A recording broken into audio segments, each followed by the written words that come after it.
No more bad government in Nigeria. Nigeria what? The only media that have been consistent speaking against the bad government and for the purpose for reformers. Nigeria what? Yo!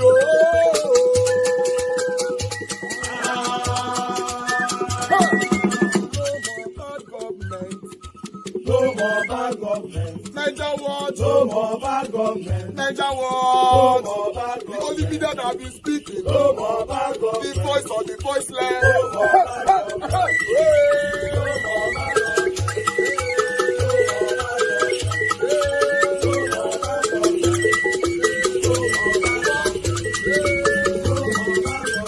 Niger what? No more bad government. For the poor. No more bad government. Niger what? No more bad government. Niger what media?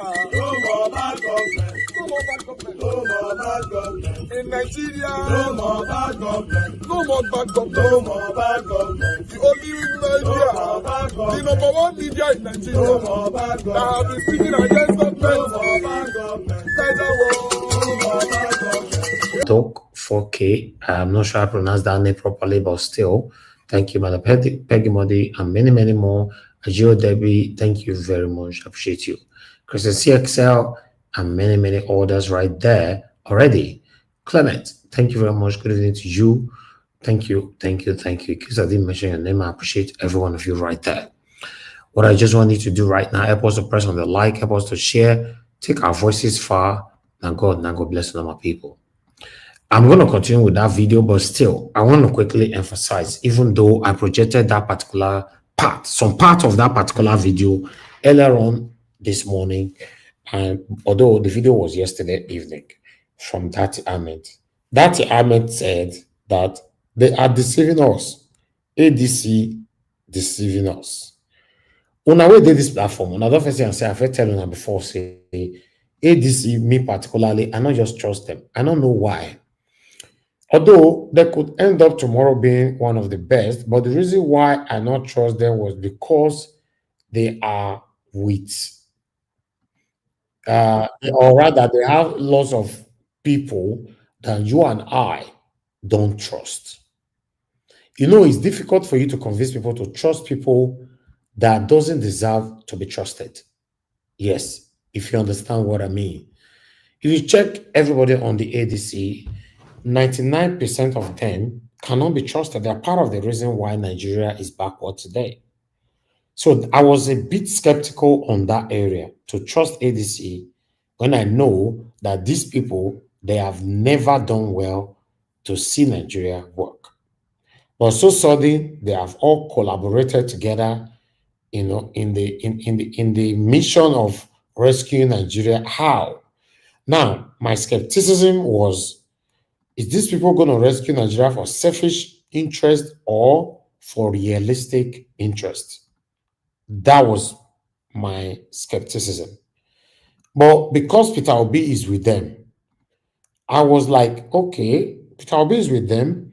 If bad people that have caused this country backwards want to give Peter Obi a ticket to rescue the country, okay, that's fine. I don't mind supporting them as long as they are going to give Peter Obi a ticket.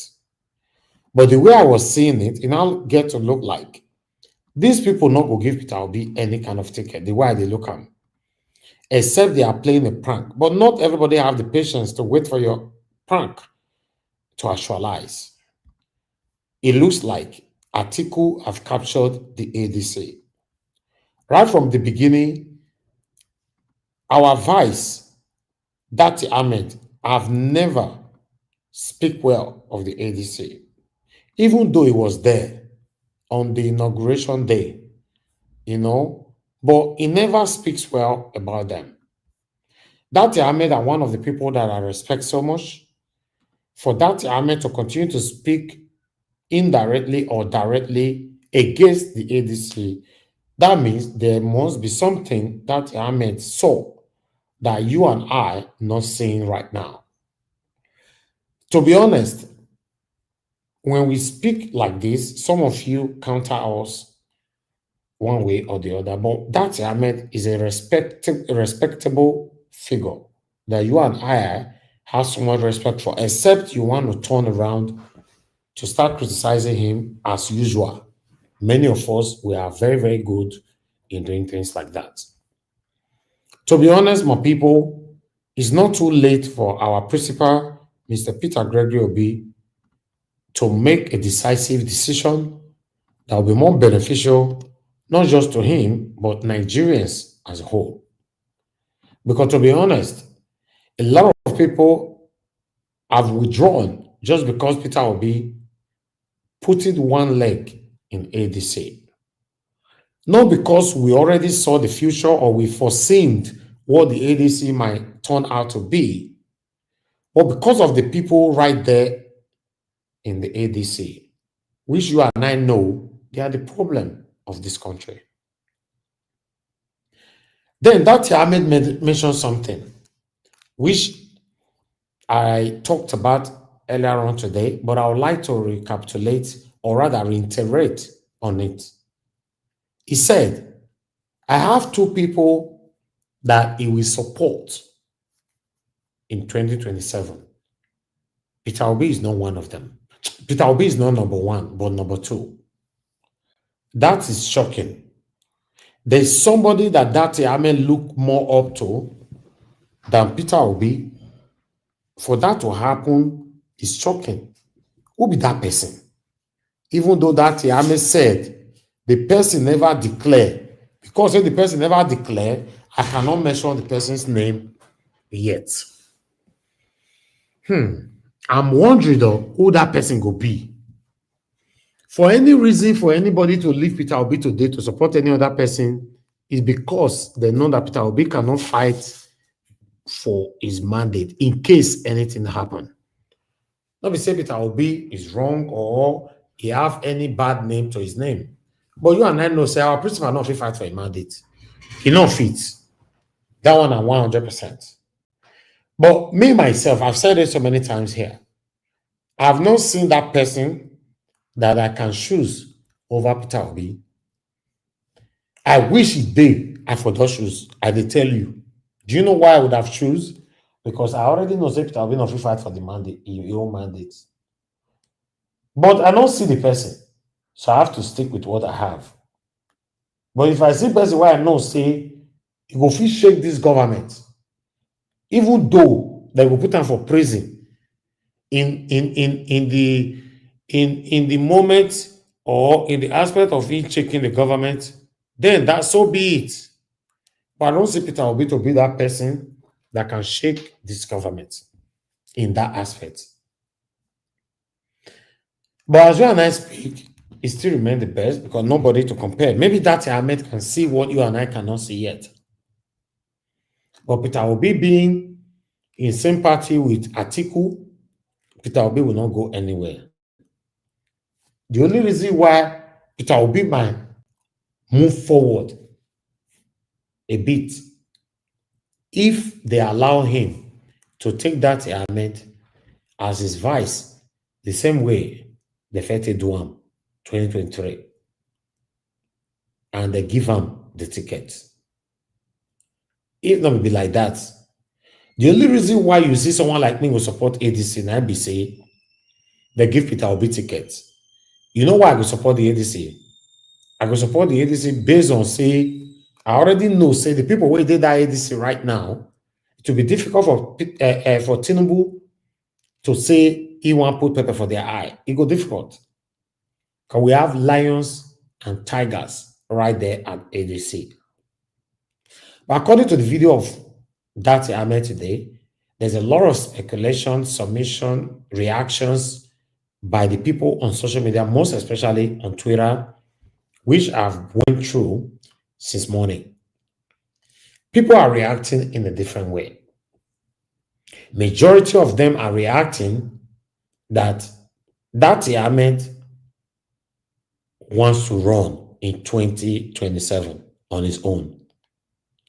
While the few are reacting that Datti Ahmed wants Peter Obi to come to the Labour Party so that he can run with him all over again. As you know, on that particular video, Datti Ahmed mentioned that he's paying heavily for trying to reconcile Peter Obi and the Abure together, for trying to bring peace to the Labour Party, rather. He said he's paying heavily for it. What does he mean by that? What is he paying for it? Who is making life difficult for him for doing that? These are questions that you and I need to iron out. Because you use the word. Shehu just skip that part. But for me, I don't feel skip him. He said he's paying heavily for trying to bring peace to the Labour Party. Paying heavily how? That means my own understanding on that word, I'm paying heavily for it. It means there are one or two persons that are not happy that he portrayed himself to bring peace to the Labour Party. That's my understanding of paying heavily. To be honest, 2027 is still far away, even though the political elites are making it look like it's just tomorrow. Peter Obi can still take a decision now. Me, I'm not happy with ADC, except they proved me wrong by giving Peter Obi the ticket. Yes.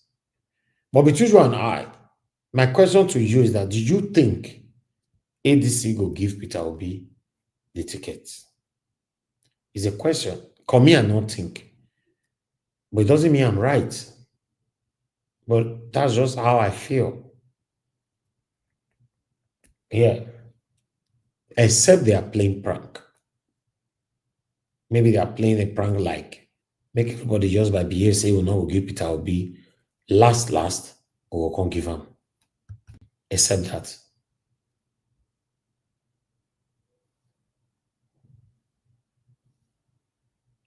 Okay, Isaac, you said, I was reading your comment. According to you, say, Datti does not have any political values. He's against ADC because he feels it will become irrelevant in ADC. Is it? Oh, okay. I don't know if others will agree with your statement because I never see it that way. Or I'll wait for people to respond to that. That is against ADC because he thinks it will be irrelevant in the ADC. For you? Why would it be irrelevant in ADC? Why? Okay, I have somebody already calling in. I'd like to take this call quickly. Bear with me, guys. If you want to call me, I posted out a link earlier on already. Good evening to you, Mr. Sunny Okosun. Talk to us. Good evening to you. Good evening, Mr. Elvis. Thank you, sir. Good evening, everybody in the house. Mr. Elvis. Yes, sir. Today, I think I listened to Mr. Datti Baba-Ahmed. Like you said, most of the people online who are thinking that maybe Datti Baba-Ahmed want to run in 2027. Because if you listen to that interview carefully, he was asking he said, what make you think that I cannot be number one? What make you think I cannot be a vice president? Now the thing is that what he's saying, I think what he says that if Peter Obi does not come out, in a way, in a political party that will suit him or them, that he can go on his own. I think that is what he's suggesting. Because the number one person is himself, in my opinion. And when you put Peter Obi as number two, it's just that if Peter Obi does not run, or run in a party, Labour Party or whatever, that he will run. Another thing is this. Oh, you think Datti Ahmed is the number one person? Yes. Oh. That's what I think. Oh, wow. That is what I think. That's what I think. Because since ADC, he already see the ADC, what they are planning, that they might not give Obi the ticket. you know, and if Obi does not return to Labour Party, you know, he will go and run under Labour Party, even though he knows that he might not win. You understand so? Because I don't think he will want to align with any other political party that will not allow them, you know. Yes, you know. So that is what I think. And another thing is what he did, all these things that are happening, you know, whether with ADC and all this, you see, it just the game they are playing.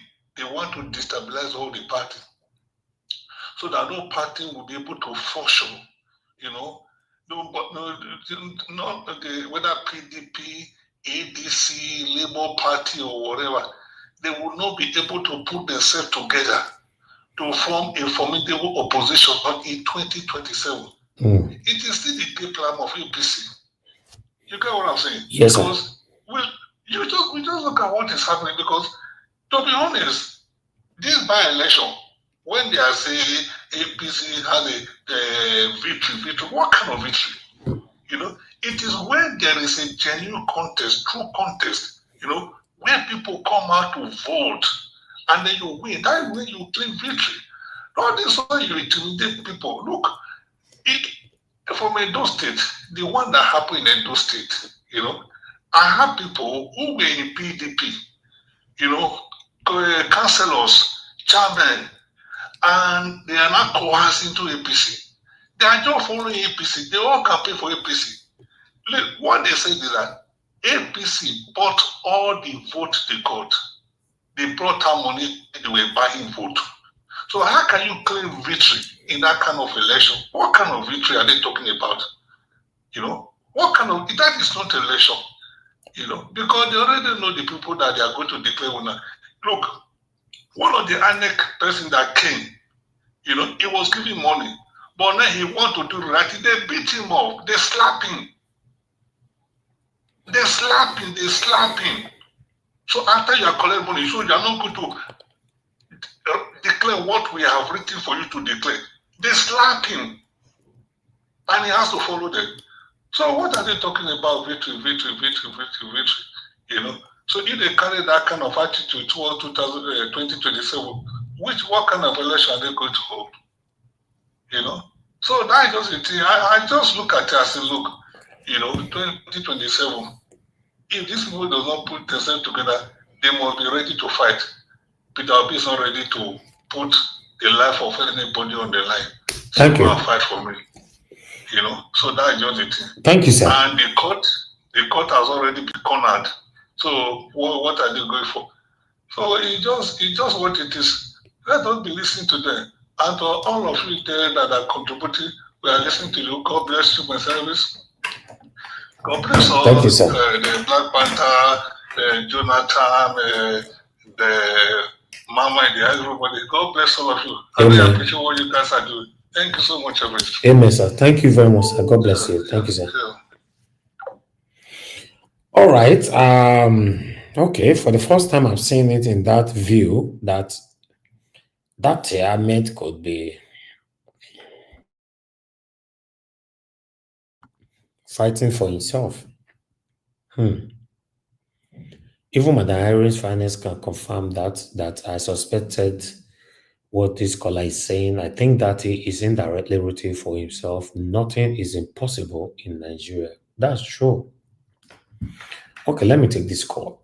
Madam Amy, thanks for calling in, man. Good evening to you. Talk to us. Thank you for picking my call, and good evening to everyone, and also good evening to Mama Diaspora. Thank you, ma'am. With this problem we're all having, everyone is having a headache, and Peter Obi, first of all, like what we're already saying, Obi should be the one fighting for electoral reform because of what happened in 2023. If Peter Obi is not saying anything with regards to that, when he knows he cannot fight for his vote, unfortunately, he might be working for the establishment, because I don't see the reason why he's not hitting on that for all Nigerians to follow suit. Number two, based on what is happening at the moment, I think Tinubu is trying to make all opposition disappear. Now we've heard that Abure is no more the chairman of the Labour Party. like Datti, come back to Labour, hold your convention, put your leaders in place so that we know we have a party that is functioning. At the moment, I'm not sure where Peter Obi is. If he's saying Peter Obi should come back, then we should be asking a question. What is he doing now that Abure is not there to make that party a party that everybody will be supporting? Even if Peter Obi goes back to Labour Party and we see and everyone sees the force, even ADC might even see that, okay, let's give our votes to the Labour Party, because you never can tell. In politics, one day can be, you never can tell what can happen. But we are not really seeing the push from Obi at this point in time with regards to Labour Party and where they're going. So I'm very, very, it's like everybody's blind. So with the Labour Party that he actually fought for, they went to court. What is he doing afterwards? The Abure is not there. Why can't they quickly get the convention so that they know they have executive to run the party? So it's a consent from me. And at the moment, I think Datti, I believe in him so much because when he speaks, you can see his truth. But unfortunately, if Peter Obi, even this afternoon, I was telling my mom, this man is very, very strong. Obi should be very, very grateful. He has somebody like this behind him. But is he using the people he has very well to get this job done? So I rest my case on this. Thank you very much for the time. Thank you so much, Madam Emi. God bless you. Thank you. Okay, according to Madam Emi, she said, if Peter Obi is not talking about the electoral reform, that means he's working for these people. Remember, I said these people, they're the politicians. So for me, I cannot vow for anybody. I'm sorry for that if I disappoint you. Me, I don't know if you vow for anybody what they can do or not. They are politicians. If Peter Obi has never been seen with corruption, doesn't mean I know him well. So that's a submission from Madam Emi. I really want Peter Obi to address this electoral reform. Yes, because that's what have failed him in 2023. I believe he should be a strong advocate right now, calling for electoral reform. Yeah, because they actually collected his position. Let me take this call. Yeah, good evening to you. Your name and where you calling us from? Hello. Hello, sir. Good evening to you, sir. Talk to us. Your name? Yes, sir. What's your name? Where are you calling from?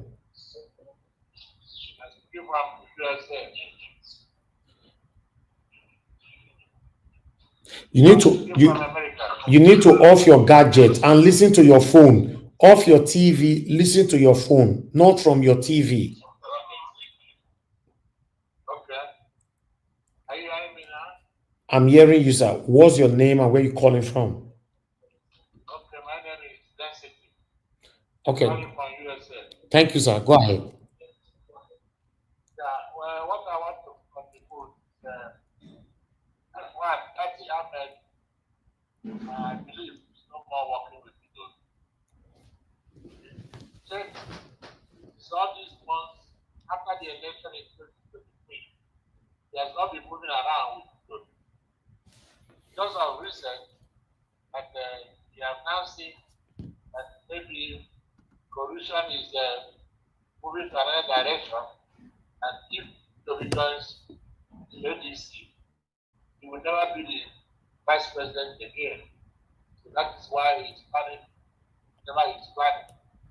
And he thought Abure and Co. would be the moving force, the Labour Party. But he's disappointed now that the Abure and Co. have been disqualified. So it's not the sincere person, as far as I'm concerned. He's thinking about what he will get, the position he will get by himself. He's trying to mix himself up with this 2007 disposition. Then electoral reform, not to be that has to champion. It's Nigerians that have to champion the electoral reform. Because people didn't want 5 left and center to see anything, any excuse the government will use to incapacitate Okay, thank you. So if he says anything, they will say he's leading the revolution. So it's Nigerians that will go on and fight for that electoral reform, not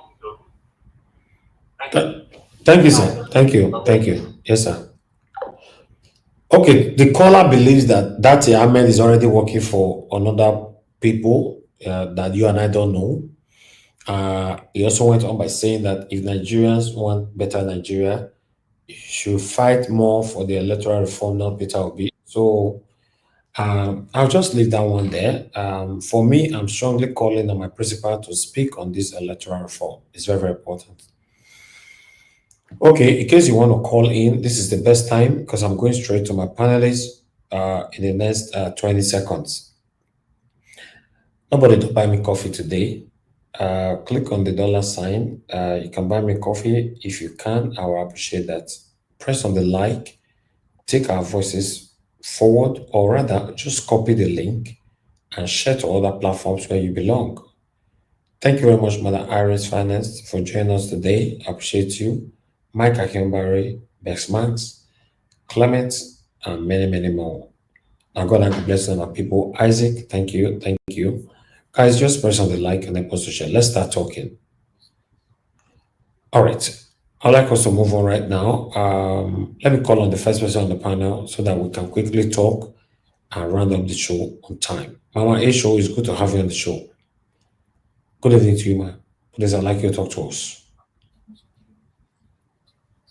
Good evening, my dear. How are we today? I'm fine, man. Thank you very much, man. Okay. All right, greetings to you, Elvis, and greeting to my mother that I'm resting my back behind with all my children. Greetings to all the panelists and greetings to all the listeners and all the viewers and all the commenters. I want to let those who are waiting for Mama H.O.N. not to cause some people that is their God names. Or when curse enter my mouth, make I not curse them. Especially for voice of the people. When I talk, una go they cut my call. VOP. Una be coward. Yes, that me call una so. When Canada court declare APC and PDP as terrorist organization, una can come una station, una staff they report am, una fit call the terrorist organization because na Oyibo man country na im declare them. But if na Showore my pikin na im call the terrorist organization, una when useless, una go support Nigeria police, the IGP and the DSS and the army chief of staff. Una go support them to go after my pikin Showore. Ogu go kill all of una. Yes. All of you. Oh, because na Mama H.O. now they call his senior boyfriend. The name where it belongs to her. And those when they aid and they are better voice of people. You people have the audacity to they cut my call. Any of you now when you try them again, I go open record for you. Because you are nothing but a hypocrite. If you are not go meet Canada, when he called APC and PDP terrorist organization, then how dare you? How dare you, voice of the people?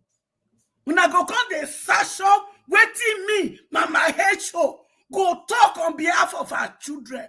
Una know where. Una get sick for head. And that useless woman, when he called in today in the afternoon, when in the evening, I've been in the afternoon, When Faith and Dr. Anosike did there, when Faith called my line, that useless woman, when he talks about Faith, that was nice of you to cut that woman off. How dare her she go there cause all these people? You be a woo, madam. You be goatee, you be goat. Senior goatee officer, now you be. You are not a mother. You are a useless woman. Yes, let me talk. All the children when you give birth to, madam, how many of them they employ? Except you and your husband. Now those when they cheat from politicians, when they join them, they launder money, when you go carry your children to school abroad. If not, if you are among those who are being oppressed in Nigeria, that can send their children to school, that even though when they send their children to school finish, their children not get job. Their children, they do olosho, ashawo, call olosho, call who call. Your children will be guests. Both the one will marry and those will not marry. That they do olosho, that they do prostitution, ashawo. Then your boys, when they finish, they not get one. Some of them they do yahoo plus. Some not kidnapper. Some not terrorists. Some they be hunger harvester. Some not trafficker. Even you, madam, I'm not sure say your hand pure. Because if I say you two, they do a low show, or you join them when they hide fire for office. When they tell they say, if you are not bring money, you are not going to do things. You be corrupt officer. You are a useless woman. Confess me, idiotic, stupid women. And now I'm going to sound warning to all of you. When be women, you carry these children for your belly for 9 months. 9 good months. You went into the labor room. The labor room was between life and death. But God spare your life. You brought forth these children. You brought them forth. You have trained them.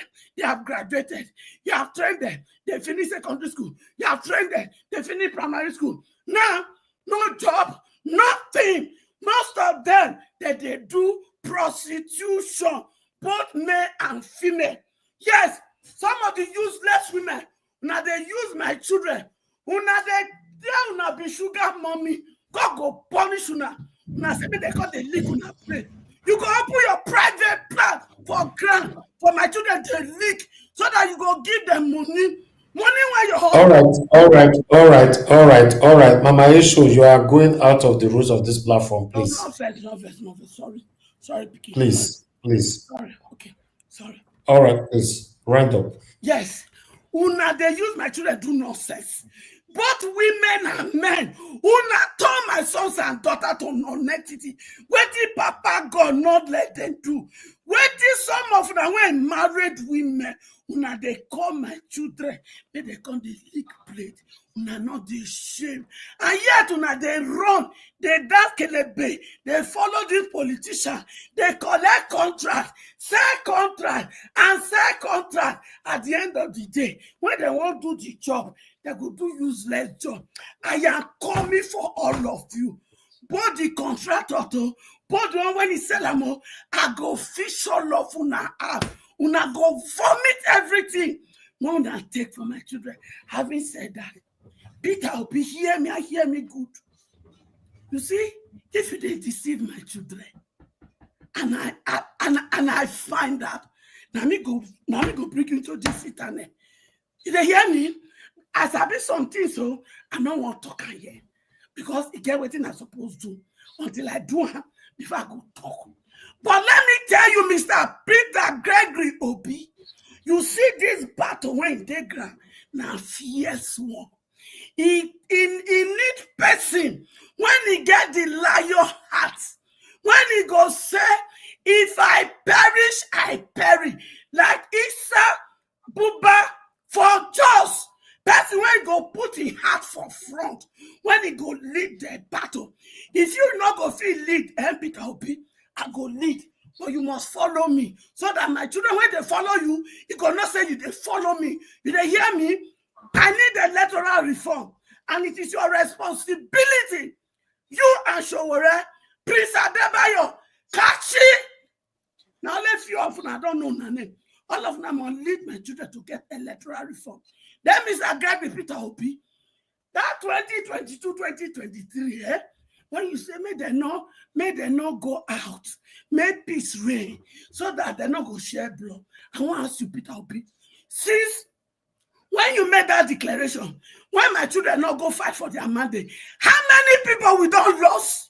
How many is our farm? And my parents, my uncle, my auntie, my brothers and sisters, are they able to still go to their farm? So if you know, say, you don't get liver to take lead the battle. When they do this, don't say, you better hands up and give them my children, give those children they follow you. Give them to Showore. You hear me? Because enough is enough. Thank you, children, and God bless us. Okay, it's not verse. All right, Mama Aisha, thank you very much, ma. Please, I think you will reduce your insult and all that. Please, is not a way to communicate with our politicians. You know, I would like to see you in the uniform how you used to portray or rather submit your expression in the past. But now I believe I understand that the situation of the country can make anybody go astray. Hold on, hold on. Thank you.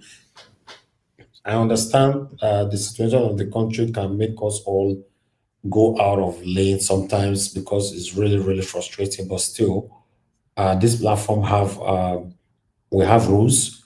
The direct swearing is totally prohibited. In case of henceforth, we don't allow it at all. Like so thing with kiluna, the other thing with kiluna.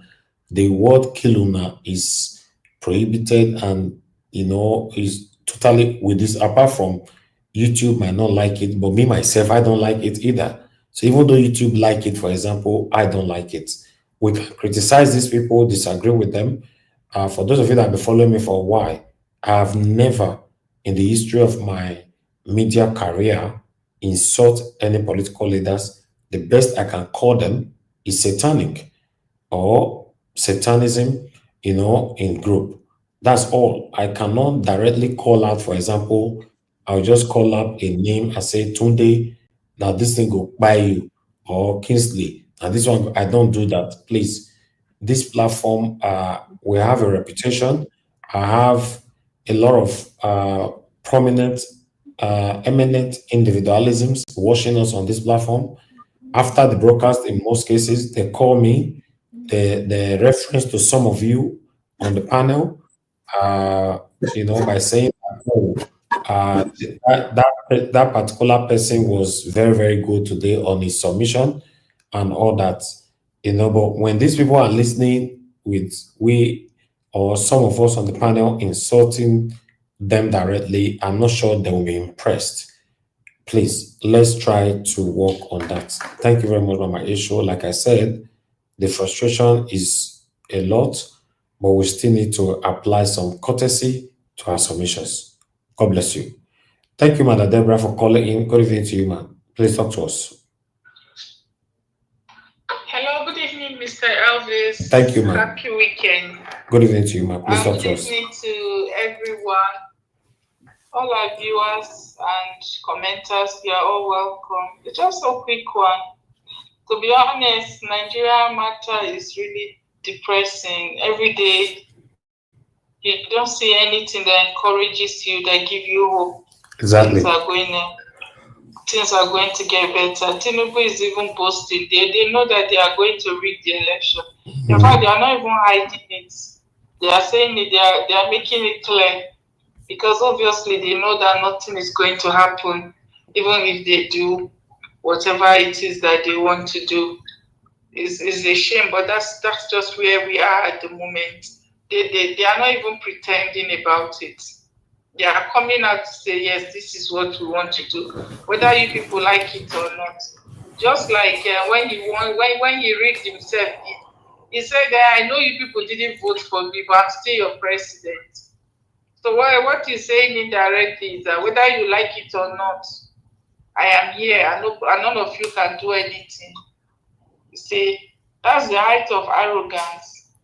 But it's a shame that he's still there. Nobody can do anything to him. Regarding what Datti Baba-Ahmed said, I listened to the what is it called, the broadcast with Shehu. But I think he spoke in parable. I believe that what he's saying, that number one, is making reference to himself. That's in my own opinion. I don't think he's referring to somebody else, because if you listen critically, you see that Shehu was even asking him, "Are you going to be vice to somebody?" And he said, "Why do you think I will always be a vice?" Exactly. See, he made that remark. He did. So I think he's insinuating that, okay, if push come to shove, maybe I will declare. He's probably having some intention of running if Peter Obi intend to. I think he's having a plan B. That, okay, if Peter Obi decide to go in another direction, he might decide to run. I believe that is what. Because let's be honest, even as at now, nobody knows where Peter Obi stands. Even me, I don't know where he stands at the moment. He has not come out to categorically tell people where he stands. And I think Datti Baba-Ahmed is just trying to make his own plan. Let's say, for instance, now Peter Obi go to the direction that he doesn't want. Then he might come out and declare that he's running himself. I think that is what he's insinuating, even though he didn't come out openly to say it. And I don't think he's saying he's going to support somebody else, but he doesn't want to declare. He doesn't want to say it openly now that, okay, I'm going to come out and declare. But I think he's watching the move that Peter Obi is going to make, and that will determine his move as well. That's what I think. But to be honest with you, Mr. Elvis, the whole thing is messed up. I don't see any, at the moment, I don't see any sign that shows that 2027 is going to be any different. I don't see it at the moment. It's looking more like Tinubu is just going to be the one to continue. That's the way it's looking. The electoral reform that they are talking about, these people are never going to do it. This current government are never going to do anybody who think that they are going to do electoral reform. I don't see Tinubu will never do anything that would mess him up. They are not going to do any electoral reform, except if Nigerians are forced them to do it. But I don't see Nigerians are not ready for that as well. So that is the thing. I don't see anything that is going to make 2027 any different from what it is. What is it that we are going through now? Because what will require that change, Nigerians are not ready. They are not. There's no any sign that they are ready for that. They are not ready for it, unfortunately. So that's just my own contribution. Thank you so much, Mr. Elvis. Thank you, ma'am. Thank you so much, Mother Deborah. God bless you, ma'am. Yes, ma'am. Okay. The old Matabi as it gets. Say normally, politicians cannot be trusted. Yes, you know why they cannot be trusted? They usually work with themselves in most cases. Yes, some of you might be arguing this because you don't understand how politics works. Yeah, they reach out to each others. I can guarantee you now that Tinubu have talked with Peter Obi since he emerged as the President of the Federal Republic of Nigeria. Many of you will argue this. What they discuss, I don't know, but they have talked. That's how it works. If you want to doubt me, let somebody throw the question to Peter Obi whenever he goes to our Rise of Channels. That have you ever talked to Tinubu one-on-one? They will not ask those questions. So that's it. That's politicians for you. They have their cycles, and they also create another cycles for you and I. But one beautiful thing about Peter Obi is that he have never joined them in corruption. But associating with them or affiliating with them, 100%, Peter Obi have always done that. Peter Obi has never denied that he cannot talk to them. Yeah. So let's see how it goes. Even the video that I posted this afternoon, somebody still fight me. That's how it works. We are very good in fighting ourselves, but we are now good in uniting, in speaking in one voice to see how Nigeria will be better in our time. We are not good at that at all.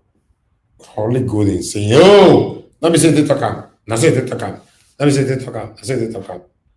You know, so, but nevertheless, what do I know? I would like to call on the next person to speak to us. It's Casey. Casey, it's good to have you on the show. Good evening to you, my brother. Talk to us. Good evening, Mr. Elvis, and my fellow panelists on this show. Forget that team. You don't leave us for speech. Habana, nah. It's not like that. I explained things give you last time now. See, Yeah. okay, let me give you a brief summary of what happens. Okay, yeah. I've resumed back to work. So, and where I'm working, I work on shift. So most times my shift may not fall into the time the programs will be on air. Sometimes it is the recorded one that I eventually watch at the end of the day. And if I have the opportunity, I will just post one or two.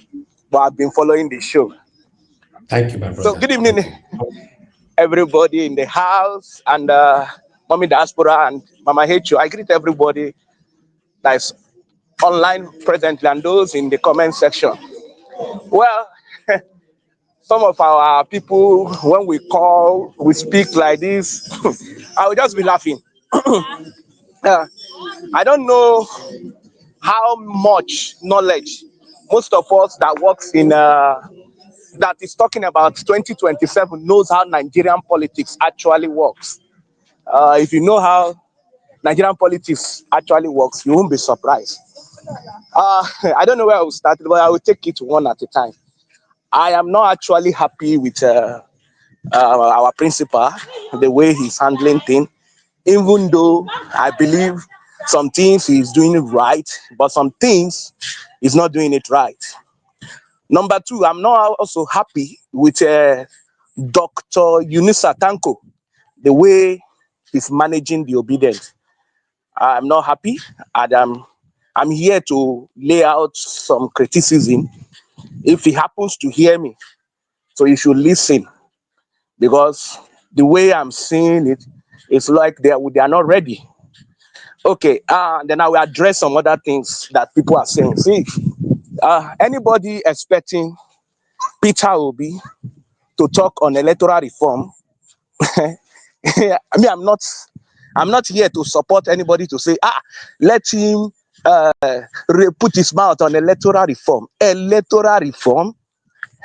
I've been following election since 2015. I was a presiding officer in the 2015 election that brought in Buhari, where we used the card reader. If I tell you there is not difference between card reader and the beavers, it's just change of name. There is no any logical difference. See, Mr. Elvis, electoral reform is not the problem that is going to decide 2027 election. If you like, which I know Akpabio and co will never do, to give you a transparent election. It cannot happen. You cannot give out what you don't have. Expecting a thief to be a saint in his own case, it's just like you are telling him to commit suicide. Sorry if I use that word. We should forget about electoral reform. Let's focus on tangibles, something achievable. This idea, let him speak. Even if Peter Obi speak from now till 2027 on electoral reform, nothing is going to happen. They are not going to debate it in the House. Who is going to debate it? Is it those ones that were brought in by the fraud that you are not going to block the fraud that brought them? No, it doesn't. There is only one man that was bold enough to say, the election that brought me in was rigged, it's not transparent, and I'm going to do something. And we all know what happened to that man. See, Nigeria has not gotten to the stage that those kind of things will be demanded and to be gotten. But there are things we can do. Are they going to rig 2027 election? The answer is yes. But can we still defeat them with the rigging? The answer is also gallantly yes. The question is how. Now, let me start saying where I am angry with Dr. Eunice Tanko. As I'm speaking with you, he's on Twitter, having obedient discussion on the Twitter, which I feel at this point is no longer healthy. It's no longer healthy in the sense that both APC, ADC, PDP, what have you, we are on the same space, hearing the same message, hearing the same strategy. And everybody will take his own message to his own master at the end of the day. And that will not yield any fruit. That's to my own take. I believe by now that Dr. Yunus Tanko would have mapped out strategies. And what do we mean by strategies? Let's map out the communities. By now, we should have analyzed the 2023 election. Where is Peter Obi's strength? Where is Peter Obi's weaknesses? What is the demography of where he lost? What is the demography of where he won? What is the priority need of where he lost? What is the priority need of where he won? Because, Mr. Evans, let me lie to you. What is going to decide 2027 election is one thing: vote buying. You see all this one we are saying, even if Tinubu decided not to change the numbers of votes on the election day, and he's just, okay, I'm not going to rig it by changing. He's just going to field structurally fund across the state to buy votes. He will still win. Yes, because what hunger is dealing with Nigerians now is more than what people are saying. It is only people that has job that can tell you, no, I'm not going to vote Tinubu. I am speaking because I have a job. I can take care of my family. But somebody who has not ate since morning, on the day of election, whatever integrity you has built into him will die that day, as long as the money comes out. You know, last time I came to you, I told you something. I said Emefiele is the hero of 2023 election. I said it on your platform, but many people did not understand what I mean. During that election, because the money was not flowing in cash, people did not trust agents to bring the money. And when they're saying, vote for us, we will send you the money later, people did not trust them. And because of that scarcity of cash, that was one of the reasons why Obi vote even get to that point. If you look at the governorship election, the story changes. Labour Party could not march like that as they marched during the presidential election. It's not just because Obi was on the ballot. We should understand the strategies that play out and the parameters that also happened during that election. Me, I was on ground, though. I know what happened. At least the zone I was, and I know what triggered the whoever that won that election. And those election was on the presidential level. The people that actually pull in the vote, pull in the structures that won the vote, are those people contesting for the Senate and the House of Rep that day. And those are the people that did the mobilization. Those are the people that that pull out the agents that their foot was on ground, because their own election is more at stake than the presidential election. Because the presidential election goes across the 36 states, but those senators and the rep, they believe that this election is designed within their own constituency. So they put in all the things they can put in to make them come. And see, there's another one thing I want you to know, Mr. Evans. Go and check our ballot paper. It's very difficult for you to know which one is presidential ballot paper, which one is Senate, and which one is House of Rep. The last ballot paper that was used for that election. So people, in order not to take Obi's vote and give another person, they voted Labour Party top to bottom, because they believe that when voting the three of them, they have automatically voted for Peter Obi. I don't know whether you understand what I'm saying. So why I'm angry with Dr. Yunus Tanko is that by now it should stop this Twitter space campaign. It's not going to work. It's not going to work in 2027. Let us start putting our people on ground. Let's start getting people from each communities that we are going to get vote from. And let's start talking locally, not online again. There are some things you don't talk online. I am tired of coming and be hearing them speaking. You are speaking to both APC, PDP, Labour Party, and you say you want to win election. It doesn't work that way. I don't mind if I know the person coming out from the constituency I'm coming. If I know who is from the constituency I will begin to talk. We can look for what is a common ground between our own community and see how we will rally around our youth. And we form a formidable force. If it warrant us to select a set of polling units that we are going to vote that day, and we'll be able to provide security for that place. That is the only way we can beat them. That is, if the strategy of how you are going to secure your vote, gather your people, know the people. I gave you one strategy that the opponent was about to use last time I came online. And there is nothing bad from us adopting something like that. At least know the people who want to vote for us and begin to gather them, begin to be in touch with them, one-on-one, have our own town hall meetings, and begin to know what will we do. This idea of talking reform is not going to work. Nobody is going to listen to reform. This is the time for reform has passed. We can still win them based on what we have. But if we are ready to do the work, thank you, my brother. All right, my brother Casey, that was a wonderful submission from you, as usual.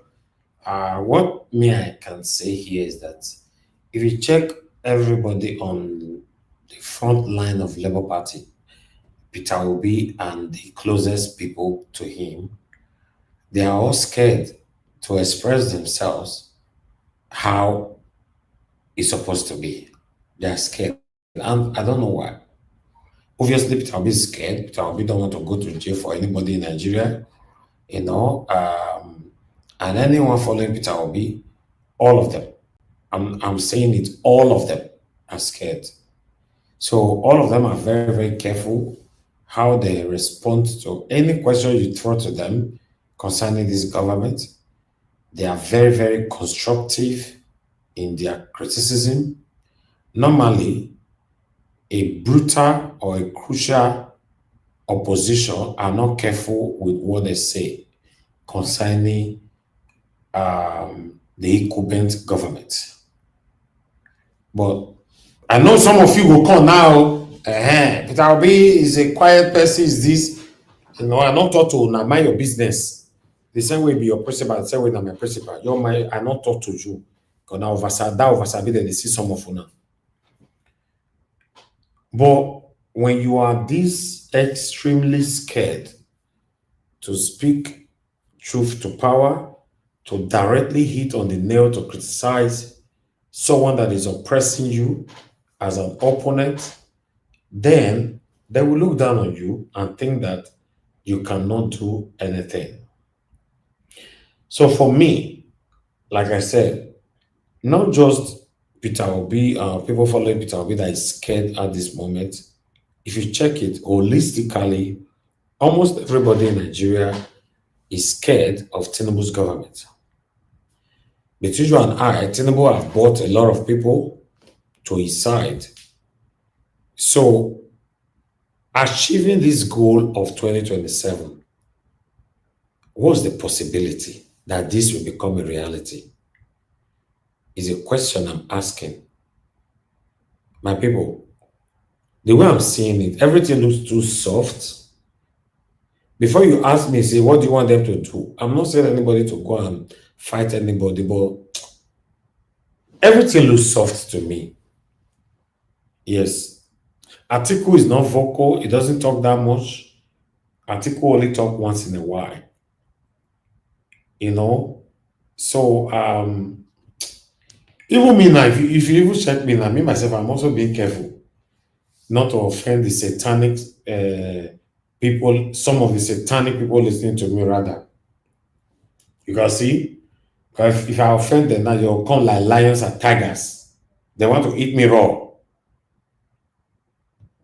The truth is what we all are running away from. The people, Peter Obi, And every elite in Nigeria, everybody is running away from it. Nobody want to make mistake. Nobody want to be the scapegoat. You cannot have a better Nigeria like that. You cannot win that position you are fighting for like that. Tinubu talked something. He said power is not served a la carte. Let me say talking. So Tinubu needs to know that his opponent is not taking it easy with him. But everybody looks so soft to me. That's all I can say. Maybe 2027. Sorry, I interject you. Yes. Sorry, I interject you. There is one question you asked the other time. I wanted to answer you. Of course, Peter Obi actually spoke on that. He said the government offered him a lot of offers that he did not accept them. They've spoken to him severally, but he did not. Yes, they spoke to him severally. It's not once. So they spoke to him. He himself, there is a video that attests to that. He said it from his mouth. I know they've appeared to him severally, but they gave him a lot of offer. He even said the offers are juicy. He said it. I heard it from him. He said the offers are juicy, but he did not take it. There is limit to what Obi can do. There is limit to what Obi can do. But we Nigerians, we need to understand something. Wait, let us even pilot the issue very well. If Peter Obi did not get the presidency, does it mean all of us will just go and wait for the hunger to kill us? What about the people that pushes the policy that made us to have a rigged election? Thank you. The truth of the matter is that the people are waiting for Peter Obi to take the lead, whereas Peter Obi is not suffering. So on that, the people will wait probably forever until they will realize that Peter Obi can wake up tomorrow and decide, I don't want to run anymore in 2027. Yes, if you see, Peter Obi is a peaceful person. I agree with some of you there. Peter Obi don't want to put himself for any kind of yeye thing, especially for Nigerians that cannot fight for you. See now the Kanu, he did prison now, tele. The same people where they fight for, they not fit do anything to help them. All of them, now inside their room that they fight, or rather than Nigeria was body that they get power. The same people where now the Kanu they fight for. Many of them are hypocrite, cowards everywhere. Now the Kanu is there rotting away. They not fit do anything. No. People. They not fit do anything. None of them is even engaging the street as of now. Say no, enough is enough. You don't take for street. No. You know. So now my body that they get power. The same thing with this Tinubu wahala. So Peter Obi might wake up tomorrow and say, I beg, I don't want to fight for now because una know what fighting for. God forbid anything not happen to me tomorrow. You guys will not do anything. I'd like to call on the next person to speak to us, which is Mr. Jonathan. Mr. Jonathan, thank you, sir. Okay. To you. It's good to have you. Okay, Mr. Elvis. Thank you. Thank you very much. Happy Saturday to you. And congratulations on your team sweeping leads earlier today. You know, and congratulations. Oh, okay. You know, now they did late come work. I know now. I know you now. I know saying I don't want to make you late come. Like, we beat them with. I beg yes. Just a few minutes, my brother. Oga Elvis and everybody. I want to make una understand me and I want to make this statement. I be warrior. I not be normal human being when it comes to injustice, fairness, and equity. My grandfather, Obukowo, was a warrior in his day in Abarauto. And in his day, according to the head of my family, my grandfather does not lose battle. And at the spirit of my grandfather, night day my body. So as a warrior, make una not talk say things so I go talk normal when it comes to injustice, fairness, equity. Thank you.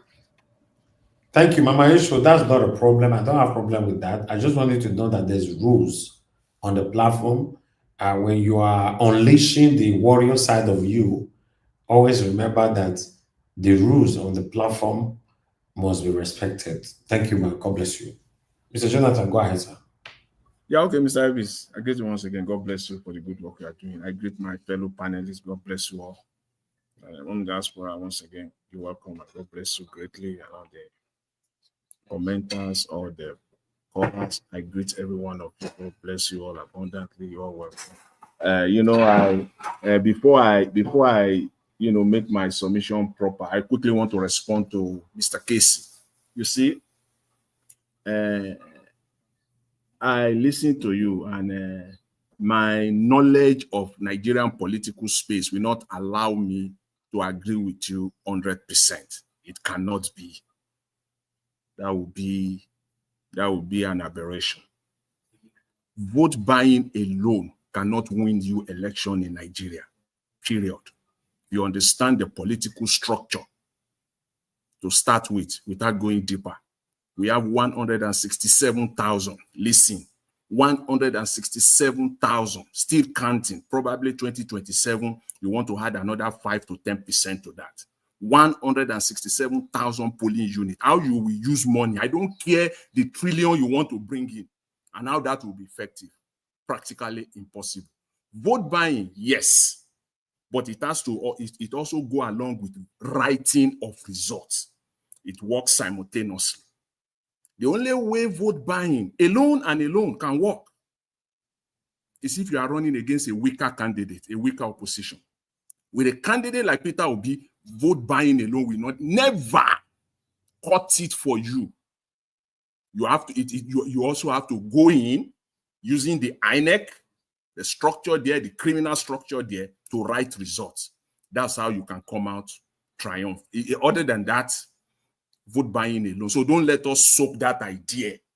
Yes, vote buying exists, but don't let us, get ourselves soaked in that idea that they will buy vote and then once they bought vote, it's all over. No. 167,000 polling units across the length and breadth of Nigeria. No, it's not possible. It has to be done with other methodical, style of rigging, writing of results, working together with criminal INEC officials, and on and on and on it goes. That's just what I want to respond to that. But coming to my own take proper today, I know we talked yesterday about the 127 billion for building what they call it, bus terminal in each of the 6 geopolitical zones. I think that story still continues, and I don't think that will end. We all know that is just money for the boys. It shows that they are clueless. They have no idea or ideas on how to run the country. Bus terminals, as simple as it is, bus terminals, they still have to go through the federal government. It says it all, how criminal these people are. Bus terminals. And they are not even ashamed that they want to build it one in. How will one bus terminal in each of the 6 geopolitical zones solve the problem that they are attempting to deal with? How? If not that, it will have to go to because some people will say we don't prefer solutions. We offer solutions here. I, for one, and like-minded thousands, if not millions of like-minded Nigerians like myself, we offer solution each and every time. If you want to do that, go to the local government, to the root. That's where you will now construct one terminal per local. It just shows how criminal they are. It shows their intention. Each local government must have nothing less than, at the minimum, 5 to 10 bus terminals. Then you are talking. Start with each local government. Let the money go there. I've never seen Mr. Tinubu one-on-one call all the local government chairmen to Abuja for a one-day talk. What is one day? 2-3 day talk. Put them there in Abuja. Let them know your plans and your agenda. The local government chairman. Make them accountable. No. The idea is so criminal. It's just so criminal. It has to come from the federal to each of these. I mean, this is crazy. You want to do it, go to the local government. Each and every local government, 700, over 700 of them, the money will work better. Just perhaps might work better than this criminal idea, senseless and unguided idea of building one bus terminal. If you count the number, so that means you are spending about 23 billion for it. What is that? Who will even know where the location of that bus terminal is? You think that will stop Obalende being crowded? You think that will stop CMS in Lagos State from being crowded, or Ojota from being crowded? Or you go to Ring Road in Benin City, or Port Harcourt, or in Kaduna, you think all those are major places, it will stop it from being crowded and dirty and smelling and being taken over by Agberos? One bus terminal, because I was looking at it, I read a little bit, and I think that that's the attempt, what you are trying to solve. That one will not solve it. Obalende will still be crowded. CMS will still be crowded. Ojota will still be crowded. Messi all over the place. Agbero will still be there. So please, do the needful and stop wasting the resources of the nation. But now let me come to Datti.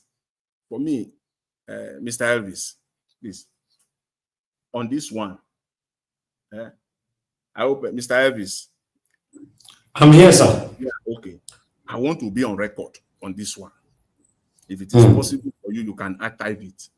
On this one, on that, I want to be on record as someone who is supporting Mr. Peter Obi, who wants the good of my country, Nigeria. On this very one, number one, I don't think Datti intends to run alone. No, I don't think so.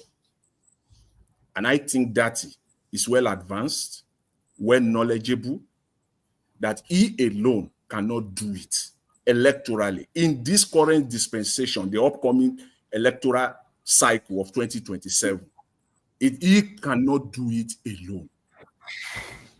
It's not possible. It's working tremendously. Real rich bitch. I don't know who is that. But I think it's working tremendously to get Mr. Peter Obi back so that they can work together. And they still remain the best pair today. Mr. Datti cannot do it alone.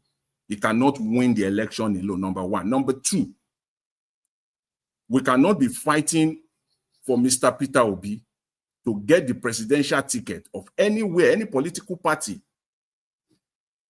as a Southerner, that we are insisting that it must be a Southerner, and then agreeing to the fact that Datti, a Northerner, will now emerge somewhere else.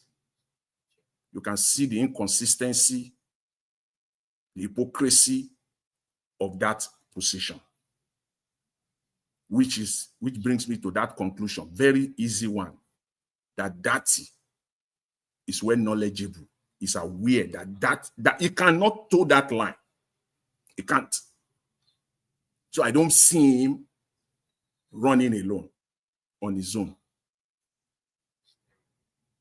The third part of it is that if Mr. Peter Obi ends up rather as a candidate of the which party now? The ADC.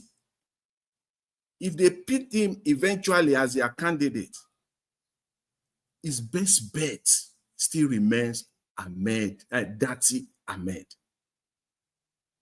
Mr. Peter Obi's best choice still remains Datti Ahmed. That is why I agree with the caller, Madam Deborah, that the person Datti was referring to is himself. On that one, I agree. His best bet is still, for Mr. Peter Obi, is still to work with, I'm not talking of 2031, 2027 that is facing us right now, that we are all confronted with right now. It is still Datti that is the best bet for Mr. Peter Obi. Why? Why so? If Mr. Peter Obi is picked as the presidential candidate of ADC, who will he go for? If he picks Amechi, Amechi becomes a liability on him, a very big liability. El-Rufai, it becomes a liability on him. Tambuwa, it becomes a liability on, because Mr. Peter Obi will explain tire. He will explain tire. He will waste majority of the time defending his vice presidential choice, their antecedent and their past, rather than focusing on issues confronting Nigeria. He will explain tire. The obedient movement, we will explain tire. We will have to defend Mr. Peter Obi. And in so doing, we will be hypocritical, we will be insensitive to the issues of Nigeria, and we will never be coherent in that attempt trying to defend Mr. Peter Obi. In fact, we will be so incoherent and consistent. What is the meaning of that? It simply means that if it is PO that is working with criminal politicians, those that have looted Nigeria, it is all well and fine. We can defend it. If it is Tinubu, all hell will break loose. You can see the inconsistency for us. Everything that we have been saying, because we have to come, literally, obedient movement will have to come and swallow their vomit. You can never be coherent. You can never be consistent. If Mr. Peter Obi picks Amechi, or El-Rufai, or Tambuwa, you will explain tire. If everybody had already known Mr. Peter Obi that, okay, he has been part of the establishment, he's also corrupt in some way or the other, but he's still the best, he's still the best amongst the lot, okay, let's leave it. Then it is okay. But we have gone too far. Obedient movement has gone too far for us to now come back and be defending this kind of people alongside Mr. Peter Obi. Mr. Peter Obi will explain tire. He will explain tire, and we also will explain tire. That is why many people will just stay on the sideline. Because I'm not going back to my vomit. I will never. That's never happened. Till I die, I will never go back to my vomit. Because I have to defend Amechi to the core. I have to defend El-Rufai to the core. Mr. Peter Obi must defend them to the core. And how that will be consistent with his position, I will leave that for every one of us to start fetching out, start thinking. If you are thinking of that, just start thinking right now your strategy, because that's what politics is all about. Just start thinking now the approach, the strategy. But for me, I don't know. I can't figure it out. And I don't think I want to waste my time on that, because doing that simply means I'm going back to my vomit. So that is why, for me, I have come to the conclusion that the best bet is still for Mr. Peter Obi and Datti to work together. And if Mr. Peter Obi can swallow it, they picked him there in ADC as their presidential candidate, and he give no damn, he doesn't care about anybody. He picked Datti as his vice presidential candidate, then that will be it. That will be the best case. So that's my position on this, and I'm ready to be on record for this, because I know that it will play out like that. Thank you, Mr. Elvis. Really appreciate it. Thank you very much, Mr. Jonathan. Thanks for that submission. I appreciate you. Mr. Joseph Oji, thank you very much, sir. You said, Mr. Jonathan Kisney, but Datti Ahmed couldn't win even his own polling unit in the last election in Kaduna State. All right. I'd like us to move on. Chiobala, thanks for joining us. Tinubu, Mr. Elvis, just tell him now.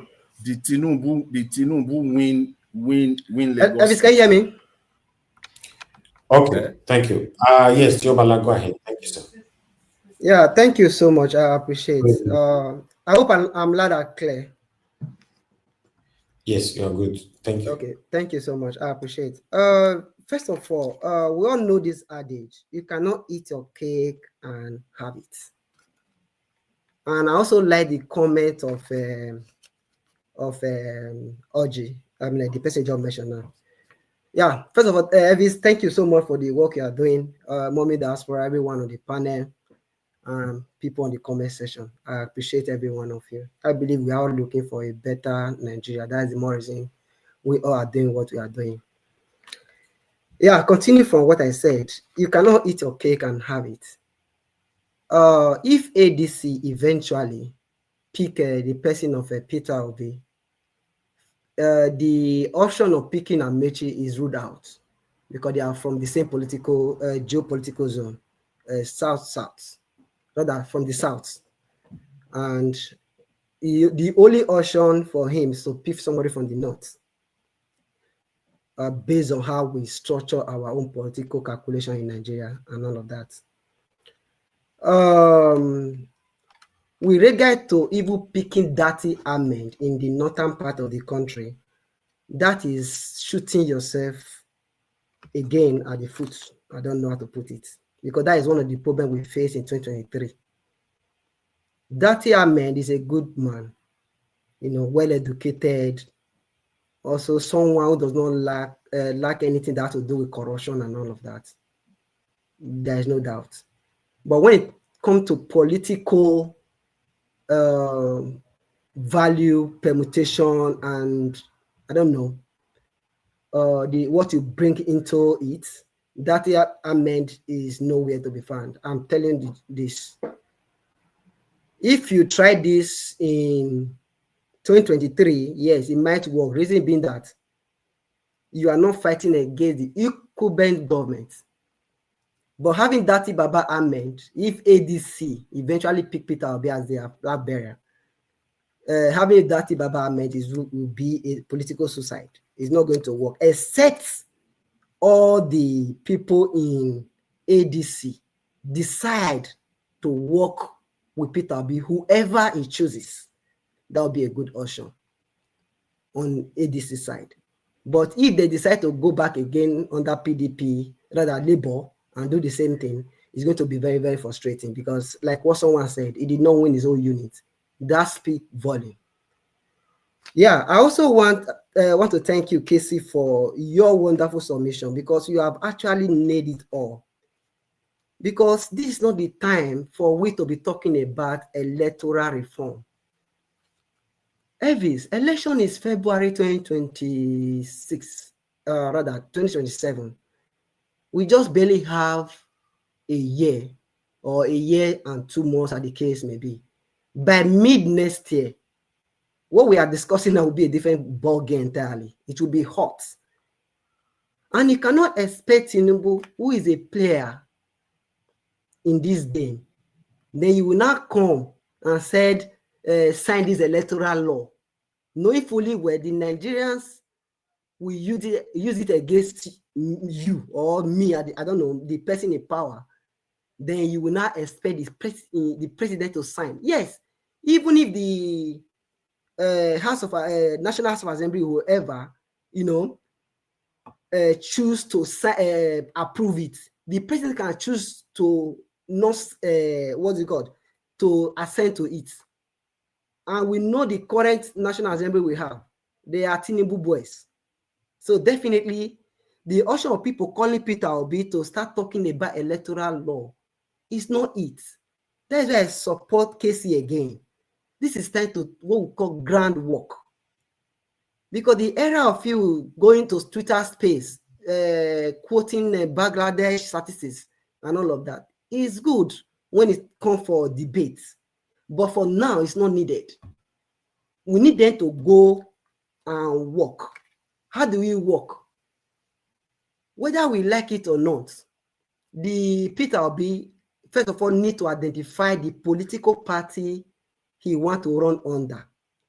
If he's going to join ADC, then work with the people within that ADC so that you first of all secure your primary. Once you are able to get your primary ticket secure, then we cannot talk about reaching out to other level. But if you are going to run under Labour Party, that is the way I also appreciate Datti Baba-Ahmed, who have one way or the other playing leadership role. Why am I saying this is that no matter what is happening in Labour Party, APC, PDP, they also have the same issue. But it is incumbent on the leadership of the Labour Party, including Mr. Peter Obi, Datti Baba-Ahmed, Yunusa, and many other persons, to come together and resolve it in-house. If it's the party he wants to run under, then they start working on that. Nigerian people will start doing their own. Not when it's 6 months, you're not okay, you are not choosing Labour Party. At that point, you don't have ward chairman, you don't have all those youth leader at different local and ward level. It's going to be difficult. So you have to choose your political party now going forward. And if you want to join the ADC, which yesterday what I saw is a total different bargain, the saying that I'm seeing Atiku coming out as the major person there that will win that ticket in ADC. And if that happened, and Peter Obi contests in that primary, he will go nowhere other than to choose to work with whoever emerges in that primary if he did not emerge. Because you cannot contest primary in 2 political parties. And the earlier the better, the best for them, because it will be difficult for them to do. And for the ADC, Peter Obi need to work on that. And Peter Obi can be a good presidential candidate, because you can be a good, strong presidential candidate, but when you run on that weak political party, that is the worst thing that will ever happen. We should always put this into consideration. So, and the era of we coming online like this, Tinubu is a drop baron, Tinubu is this, that time has gone. We know, Nigerians already know this, because some persons normally come on the panel, Tinubu is this, Tinubu is that, Tinubu is the fine. I don't have any issue with you saying that. The era now is for people, whoever, because I heard people also saying that it's also incumbent on the Nigerian people. See, this is not a bad on Nigerian people. First of all, I want Nigerian people to come out on the election day to cast their vote, because whether we like it or not, the APC will definitely buy votes. Is a true fact. How are they going to do it? They have the state governors. They have, like in those states, if you go to Ovia, like is it Ovia, wherever, where Dennis was not even the governor then, he was just a National House of Assembly. National House of Assembly. He always secured that area, hardly for opposition to win at the federal level, because he's always contesting that election. You find out that APC always take control, despite the obedient movement stronghold in those states. So you use that same calculation around the country, where the APC have those National Assembly candidates across all the states. You expect those people to keep quiet and not work. And because what case he mentioned, whenever they are voting, they're going to vote down APC or Labour Party or ADC, as the case may be. And those people who are at the grassroots level, we don't want that to happen. And they will all bring out their money. Remember, they are the one who own the CBN right now. The money is going to be released for them to work. That is another reason I also support any forms of coalition. See, I said earlier, you cannot eat your cake and have it. You cannot have all the saints to come and rule Nigeria or to come and win against this incumbent president. It's not going to happen. Sometimes we may need to shift our sword when the campaign, when the time comes. Whether Peter Obi choose El-Rufai, whether Peter Obi choose whoever he wants to choose, definitely it's still going to work. Because on that day, we know that the person at the helm of affairs, who is the major principal, is Peter Obi. Definitely every other thing will flow along. Because we already know in Nigeria Palace that the vice president is just like a spare tire. People will use that one to campaign. So definitely, I will appreciate that if ADC will give Peter Obi. And if Peter Obi really want that ticket, he should do that groundwork. The issue of electoral reform, and we should zero our mind against that one. Remember, also some people came here the other time. Professor Michael Zekume is talking about regional constitutional reform. I said to them, how is it going to happen under Tinubu government? If Ato is going to sign any law, it's going to be second term after he wins, if he eventually wins. Please, Peter Obi is the one that will show Nigeria the direction he wants to go, how it's going to happen. Then Nigeria will now use their own church mind, according to what they do, to really fight. Going back to 2023 general election, what happened in Lagos, if you expect it to happen again, I think that would be the worst thing that will ever, I don't know how to say it. It's not going to happen, except the people are really resolute. They decide to come out irrespective of the challenges or intimidation, because they already knew that there are people in Lagos who are for people, and they will do everything possible, like their Uro, different bodyguard, or don't want to mention, to come up to distract those stuff. And going to 2027 is not just going to be any hard game. So people must come together and they must have a united front. Otherwise, nothing is going to happen. Thank you, Mr. Ivis. All right. I agree with you, my brother Tiobala. We have to come together. If not, we are not going anywhere. Thank you very much for coming in to put your voice today. I appreciate you. Mr. Odua, you are the final. Please talk to us and good evening to you. Good evening, Mr. Najawash. Yes, Happy Eduzola Nekiri. Good evening, everyone in the panel. Happy Eduzola Nekiri. Good evening, Moment Diaspora. Happy Eduzola Nekiri. Thank you, man. God bless you for the good work you are doing. Happy Eduzola Nekiri once again. Good evening, commenters, listeners, and viewers. Happy Eduzola Nekiri to all of us, where we are still on Nigeria and their presidency and their government balava. Anyway, I came in because I heard that Nigeria government, whether it's their state or their federal government, I don't really know. But according to what I heard, that they want to build bus terminal in each state. It begin to surprise to my notice in political buzuzu that is the president or the federal government still asleep or they are dreaming. A country that, this is why the other day I said Peter Obi should never campaign again. I said there is no problem of borrowing money. No. I hate to hear that, because we have all it takes. This is a country that said, look at money, we don't know what to do with it. And that money, that country is borrowing money today. That shows that the failure of all the people who have ever assumed positions in that country.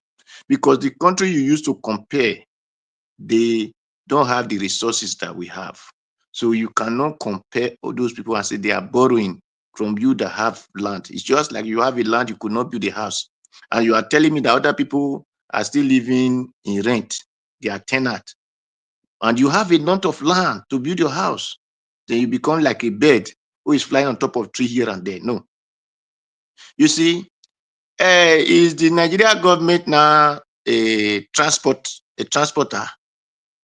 The federal government, they're not a transporter that consign them that they have to go and build park for their transport to able to load and to drop passengers. Because it is only a transporter will be thinking of where to have his own park, that he will be parking his vehicle. The federal government have not given us a good road. I wish they are talking of how to give us a road and have toll gates, which we were having before, that they used to collect money before Basejo came in and destroyed the toll gate because of their evil plan in the land. That is only things that they will put in table that we will say, okay, let us check it and say, okay, it's good because it's what other countries do.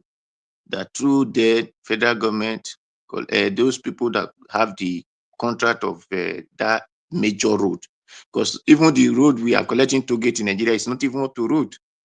So, but those people collect their refund from what they used to work there. Not to tell me that, yeah, you want to go and build a bus terminal. The train, they have not even give us railway. Not to talk of the stop of the rain. Not to talk of the terminal of the train. They are telling us they want to build bus terminal. Are they in the Atlantic Ocean, or are they swimming inside the Mediterranean Sea? Because they should look for hook that need to hook them out, or fishermen to go and fish them out, because this is total failure or dead brain of as many, whether they are senators, whether they are House of Assembly, whether they are judges, whether they are lawyers, whether they are president or presidency. This shows that all of them had dead brain. That is where they can even, it is only the people that have dead brain that can put such thing forward to say, if really we want to even to have bus terminal, it is the states that need to decide what they will do by themselves. It is with the people. Okay, all those vehicles we have in those states, is in federal government, is in state government? No, it is individual. So if government need bus terminal, it will have put those people and give them law that will enable them to behave well. Federal government should be talking of giving us good roads, giving us lights, giving us water. That is what the federal government should be telling us now, and telling us how they are going to be paying those money they borrow in the name of our great grandchildren to come. Not bus terminal. Not to go and borrow money and say they want to go and build bus terminal. They should never and ever think of such stupid idea again. If we want bus terminal, let the local government build their buses. If even the Edo State, we have bus terminal, because Edo State have been there, like Edo line. They have bus terminal. If Delta that have Delta line, they have bus terminal. Then which other bus terminal are they looking for? Every state that have their own buses in the name of that state, they have terminal. So which one is the federal government want to build? Is the federal government a transporter? And the worst part now, the people who they call hands of executive, they will not talk. The hands of government, they will not talk, because all of them are the one eating the bribe, they eating the money, in the borrowing in the name of entire Nigeria. Then the other day they said they want to increase their salary. Now they want to put bus terminal, whereby the Nigeria people, they are suffering. They did not even talk of giving us light. People are using electric cars. Nigeria, the government is talking about bus terminal. Oh my God. Oh my God. It is painful. It is painful that we doesn't have human in that end, because this is why I call Nigeria is a jungle. It's a wild forest where wild animals ate their prey. Because if not, the federal government should be talking of how Nigeria should feed, how we develop our technology. That is what they're supposed to be seen as priority. The world is global, as you people talk. We are dealing on farms, technology farms, mega farms. If the federal government said they want to be a farmer, yes, not bus terminal, because federal government is not a transporter. Federal government should make sure that they give technology to Nigerians. Train Nigeria brain. Let us do good things in the land, not bus terminal. Please, for those who can send this message to them, few people say the government people listening, please, you people should tell them that we don't need bus terminal. What we need is school. Not just school, technology school. We need good hospitals. We need electricity, which is the priority. We need good roads, which is the federal government, which is their duty to do. not 2 days road, like Dumbe's road. The road that Dumbe's tie, at least, if it did not last, it lasts more than 20 years. Or it lasts up to 20 years. Those are kind of road we want. Not the one that Julius Berger will tie today, tomorrow they will be amending it. No. Please, they should wake up from their dead dream. If they want to go and borrow money, Peter said, we don't even want them to be using our name to borrow money. If they cannot manage the seat, all of them should resign. If Tinubu don't know what is called government, he should resign. And let those who know government take over the position. You want, on which country do they, he that live in America, is that, whether Chicago, is that what they were doing in Chicago? That the federal government were the one building bus terminal for them? Or for those other people who live in different countries, whether they are senators or whatever, do they see that country that is the federal government that we are building bus terminal? What is the duty of their local government? I'm tired of hearing all this. Well, anyway, Baba-Ahmed, let me talk on Baba-Ahmed. They're talking of Peter Obi policy, where he have choice to say he have any other person, because since it's not a part of ADC, or even if it is a part of ADC, if ADC really give Peter Obi a ticket, they might have other choice of vice president. And for those who said if Erufai, Amechi is from South, so that one is not considerable. Even if it is Erufai or Tambuwa, whatever, we are not the one to be defending them, because the vice president is just like a spare tire in your vehicle. When Tinubu enter, people say, today is the massive vice president. The answer is no. When there's the one they call pastor 10,000 in the time of Buhari, that was sharing 10,000 to the market women. When he was there, did you people hear of him? No, it was like a spare tire. So whoever the ADC give as a vice president to Peter Obi, it is not we that need to be defending whether it is no. What matters is, with that person able to bring the vote from the north to join Peter Obi? That is what we will be looking after. If that person will be able to bring the vote, okay. What matters is the president himself, is the superiority is what, according to those who said there is constitution in Nigeria, who said there is law, said this, they said the president has a final say. So that is what my humble submission to that idea. So thank you, Mr. Najawosh. Thank you, everyone. Thank you. All right, Mr. Oduwa, God bless you, sir. I appreciate you. Okay, guys, let's have our final submission so we can round up right now. I'd like to go to our Mama Esho. If you are still there, your 2 minutes, final submission, ma. Mama Esho is not there. Casey, are you still there with us? 2 minutes. Are they here? Oh, okay, sorry. You know, they not say they take that to the unmute sometime. Mama Esho, talk to us. Pikin, I be warrior. I know they talk normal sometimes, no. Make you sabi that one. I beg. I want to address my Edo sisters. Una they shame me, and you don't read it out when I go to talk this matter. Una wicked, those of you go abroad, they trick you go there. You go do prostitution. The thing not make sense to you. Must you still go back home to go and bring more daughters of mine to come do prostitution? Are you not wicked? Eh? When will you people stop it? When? Listen and listen very good.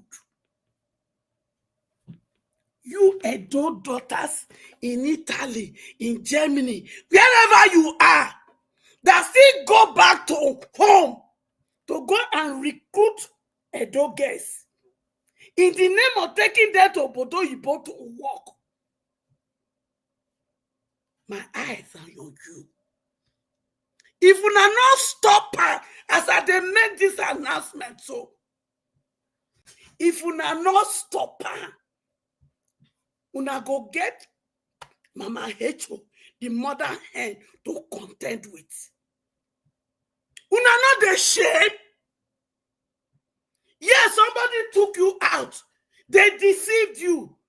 They make you to go there to say you won't work for one African store, one restaurant. You won't be this. When you reach there, they subjected you to prostitution. You slept with 50 men, 10 men, 20 men every day. You hated it. You can't graduate. Because now school you can't go. You can't go back to Edo State. And those of you that came from Delta State, you are doing the same thing. Those of you that came from the West, you are doing the same thing. Una wicked. If una no stop, I go collect all of una name. And any country when you dey, I go make sure they deport you. I promise you. And I go make sure that we expose you for social media. Abroad not go let you stay. Nigeria not go let you stay. No Africa country go let you stay. You know where you go stay? 6 feet. Because I am tired. I am disgusted. Because some of these daughters of mine, now they carry them go Arab country. And the thing when they take them, they do. Normal human being of here. But I don't want to talk. If una not stop her, you know go better. Una go get me to contend with. Because this fight will not fight. Nobody federal government be our problem. Finally, they say charity, now inside house, now they begin. Me, Mama Hecho, I be picking from Delta State. I come from Uropo. My papa come from Agbaroto. My mama come from Morogu. And to you, Delta State governor, me and you, they wear one trouser this time. And all the chief for Orogu, every money one I collect from whether no Peko, I've been waiting in the Niger Delta development. When it belong to my brothers and sisters in Orogu, when una shop, una go vomit down. And those of una for Agbaroto, every time una collect, una go vomit down. All of una when he collect money on behalf of the youth of Urobo, on behalf of the youth of Isoko, on behalf of the youth of Delta State, una go chop the money. I promise una go vomit every fucking time.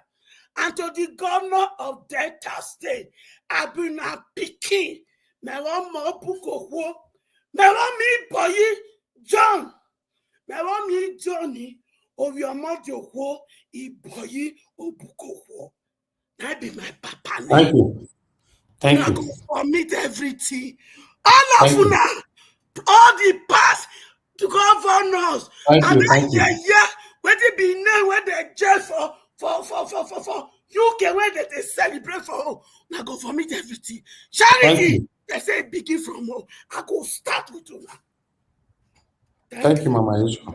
God bless you. I appreciate you. Thanks for your final submission. On that particular one, I would like you to generalize. In terms of generalization, the only tribe I would like to take out of that might be the Hausa people. Yeah, every other tribes, 99. No, but I mentioned them, and all else are not mentioned.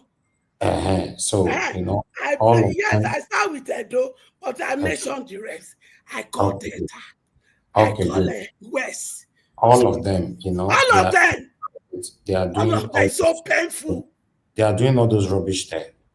All right. Thank you, Mama Isho. God bless you. Casey, please talk to us. Final submission. Oh, okay. I salute my brother, Oga Jonathan. And Theobala, I also salute you wherever you are also, as you are listening to me. Well, you said you didn't totally agree with what I said. That's is food for another day, rather. But I want you to note one thing. In last election, the total vote that came from Southeast is not more than 2 million. It's not up to 2 million or more than 2 million. I think it's around 2 million. Do you think if Southeast has come out in massive and give up to 1 million votes from each of those states, where I believe INEC wouldn't have been able to rig more and they wouldn't be able to write results, I think we'll be singing different story today when you add up the numbers. That is on that one. I know, well, you understand details of what I mean, but this is the work that can be done as we speak now. I will use this opportunity, if Mr. Peter Obi, you hear this, and Dr. Eunice Atanku, if you are listening to me, please and please, you have done one good thing, and that thing is the obedient movement. Please structure it to the ground. Please structure it to the ground. Let us now begin to form our structure down to the ward level, down to the community level. Let's have faces on the ground. Indigenes of each communities, you can travel to each of these states, try to bring the structures out. Let people know who will be coming out from their community to contest. Not a week to election, just like you did in by-election. Now you can see that if you just come Twitter and just put somebody, vote for this person, nobody will listen to you. Let people begin to know who is coming out from obedient movement in their community.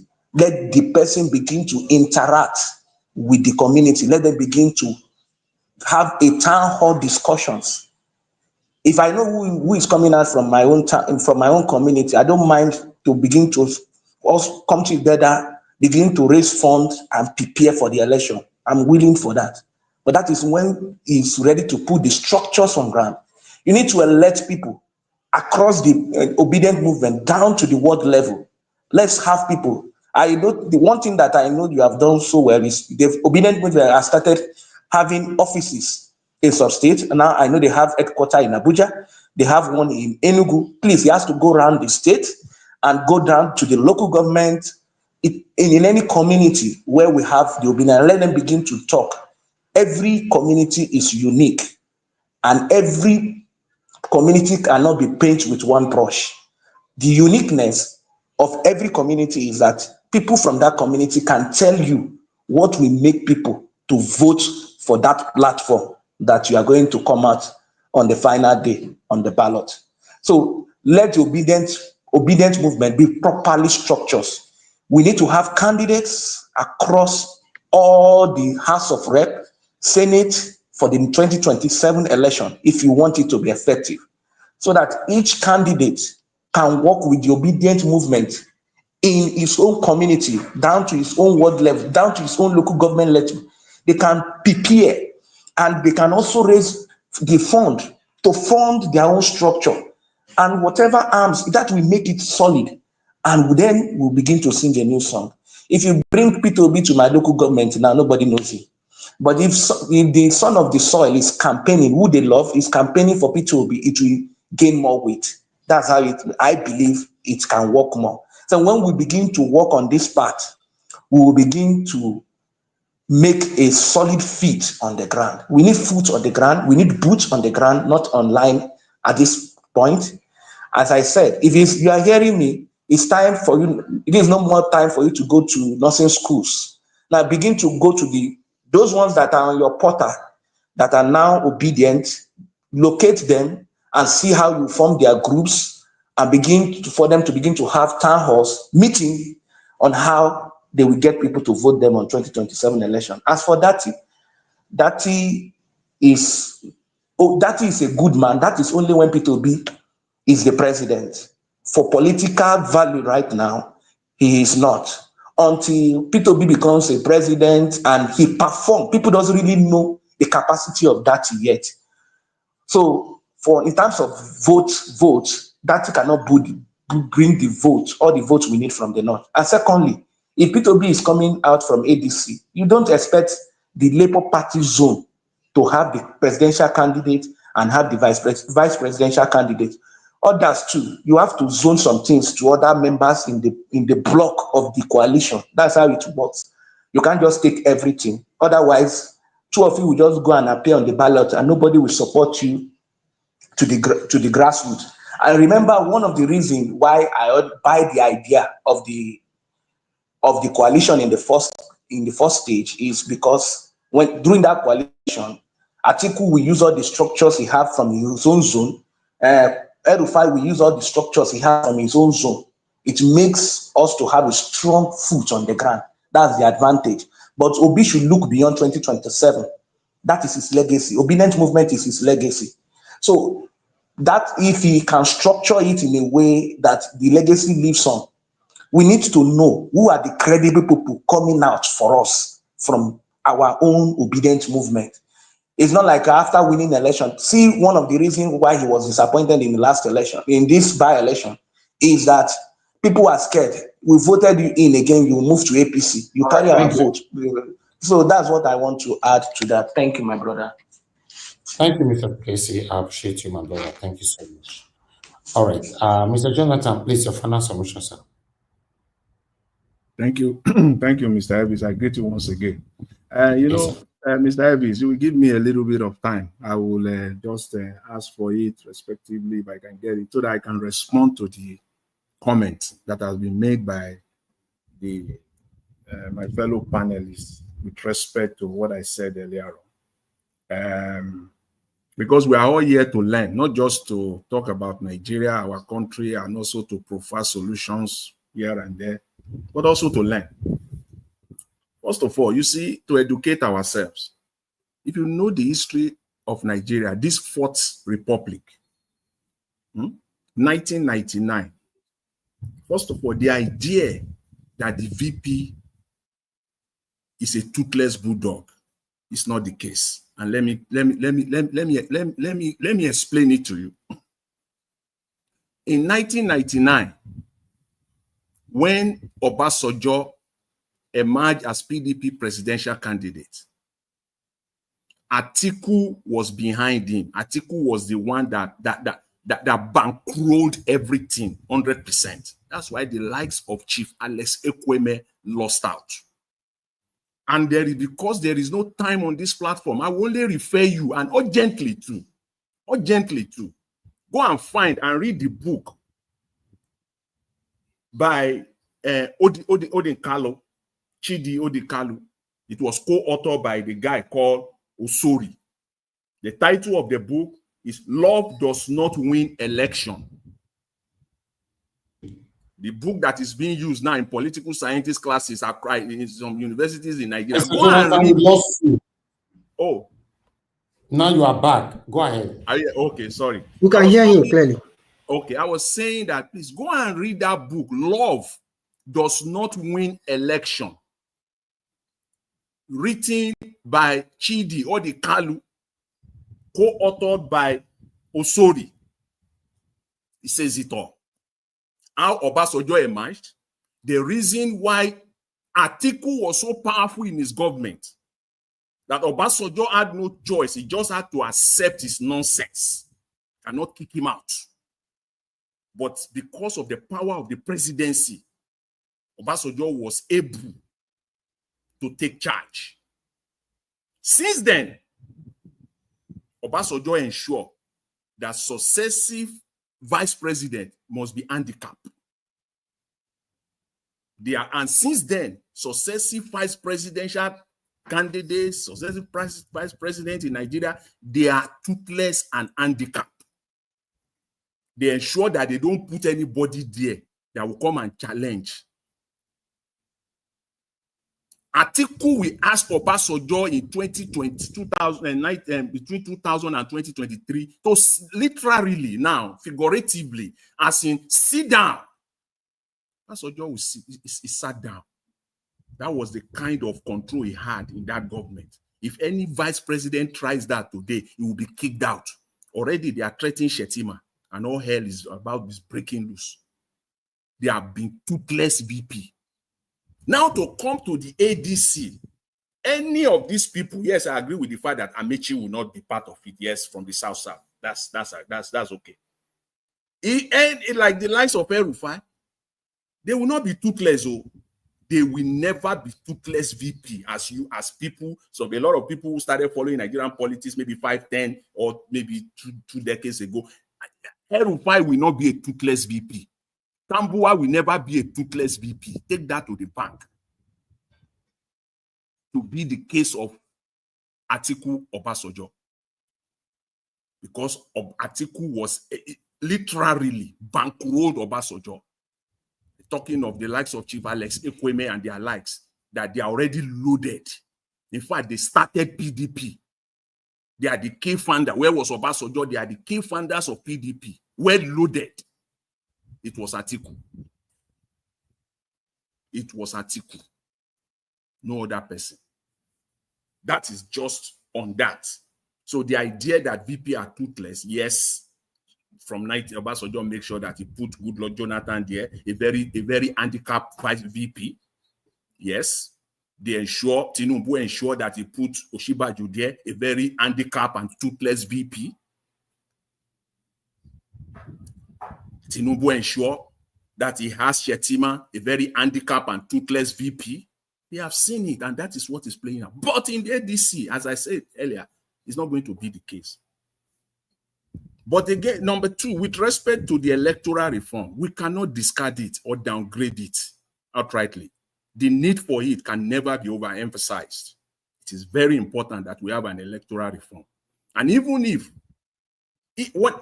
the president decides not to assent to that bill, that is not the end of the whole show. Because if the National Assembly can summon the courage and the political will, that is what is needed to pass it, and the president refuses to assent to it, that is not the end of the game. They can invoke the constitutional power, the power that the Constitution gives them. After 60 days, they can bring it back, ensure their and secure their 2/3 majority, and it becomes the law. You think Buhari, in his own volition, does that Buhari was a very good, nice man? He decided to assent to the 2022 Electoral Act. No, he refused. It was because once the National Assembly came to that political will that they are going to pass it, they stood by it and they threatened him that they will invoke their powers. Yes, he signed it because it will look undemocratic. So if they do that, except Tinubu is ready to add that to his resume, his very bad resume.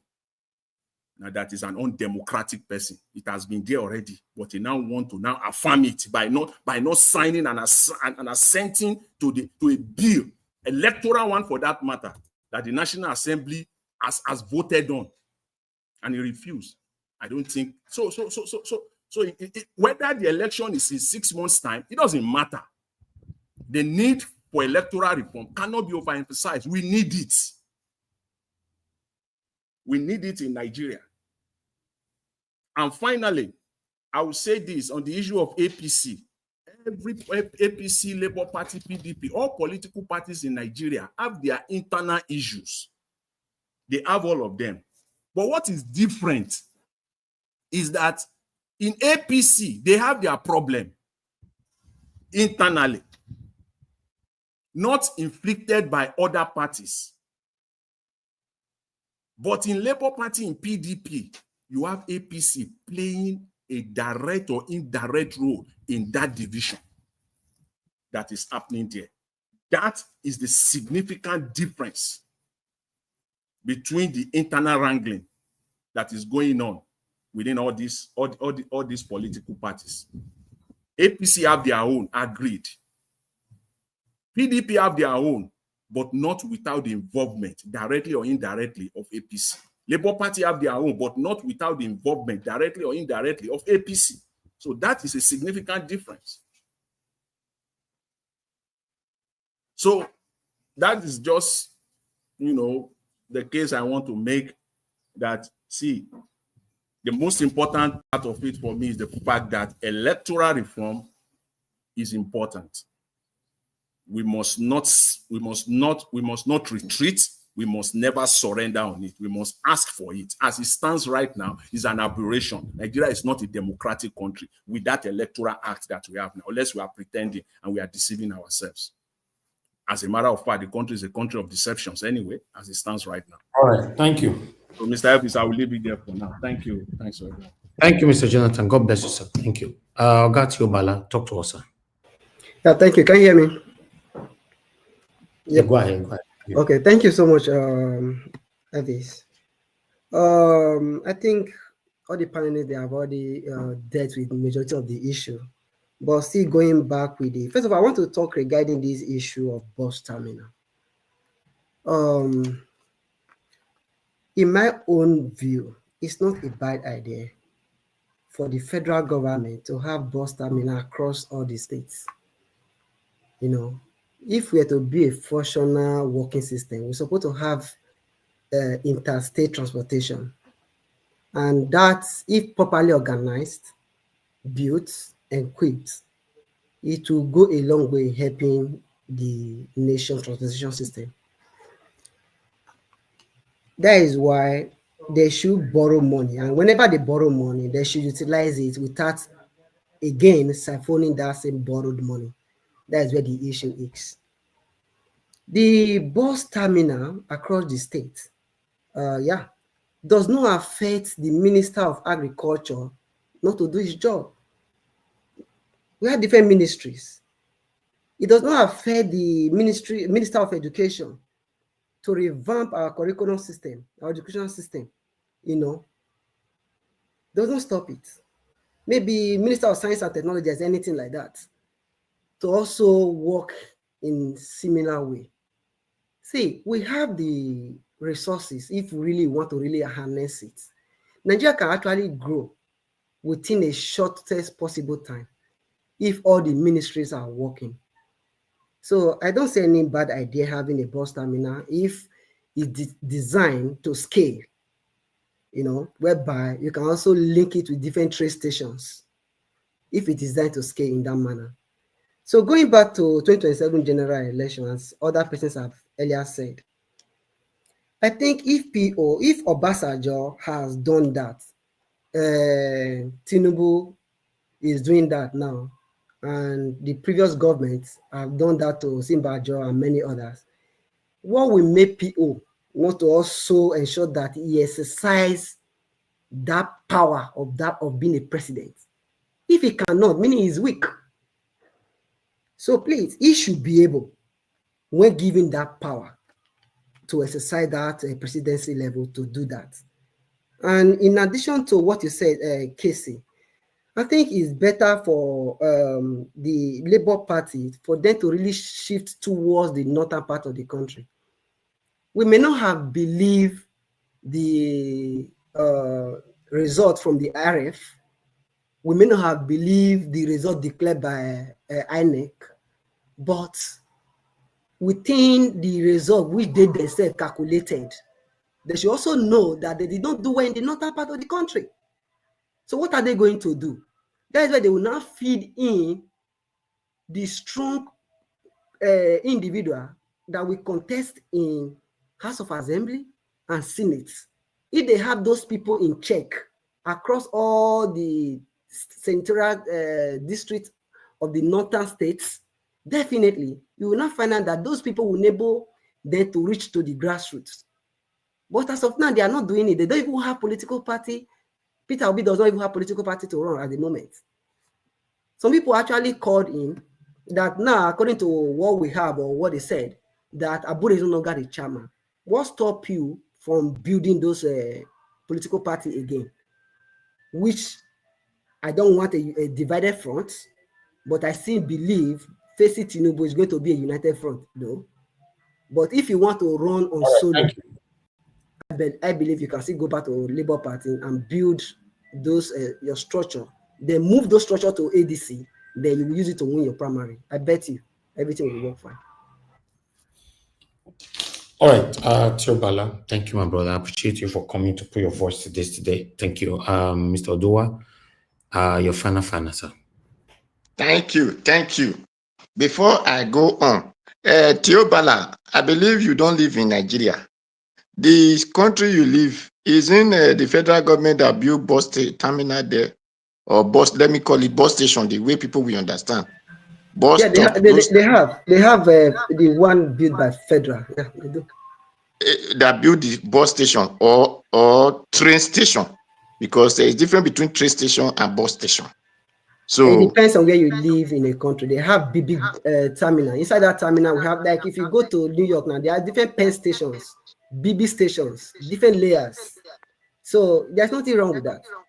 So for we, it is very wrong, because if the federal government tell us that they want to build train station, then they now put bus station include to it, is different from telling us bus station. Please, there is a big error. For federal government did not think of train station in Nigeria, thinking of bus station, because that is a big error and a failure to whoever that consider that. Then for the cases, thank you very much, because when people have the same dream like me, I will always be happy. Because the date unit Sir Tanko came here, the question I asked him, when will the Obi and the obedience leader, when will they come to capture states, local government? He said they are doing it now, they will soon organize everything. But now I have not heard any state that they have went to and meet the people, because that is only solution. You must know the rightful people on the ground, because what I see as obedience supposed to be revolution parties or a group of revolutionaries.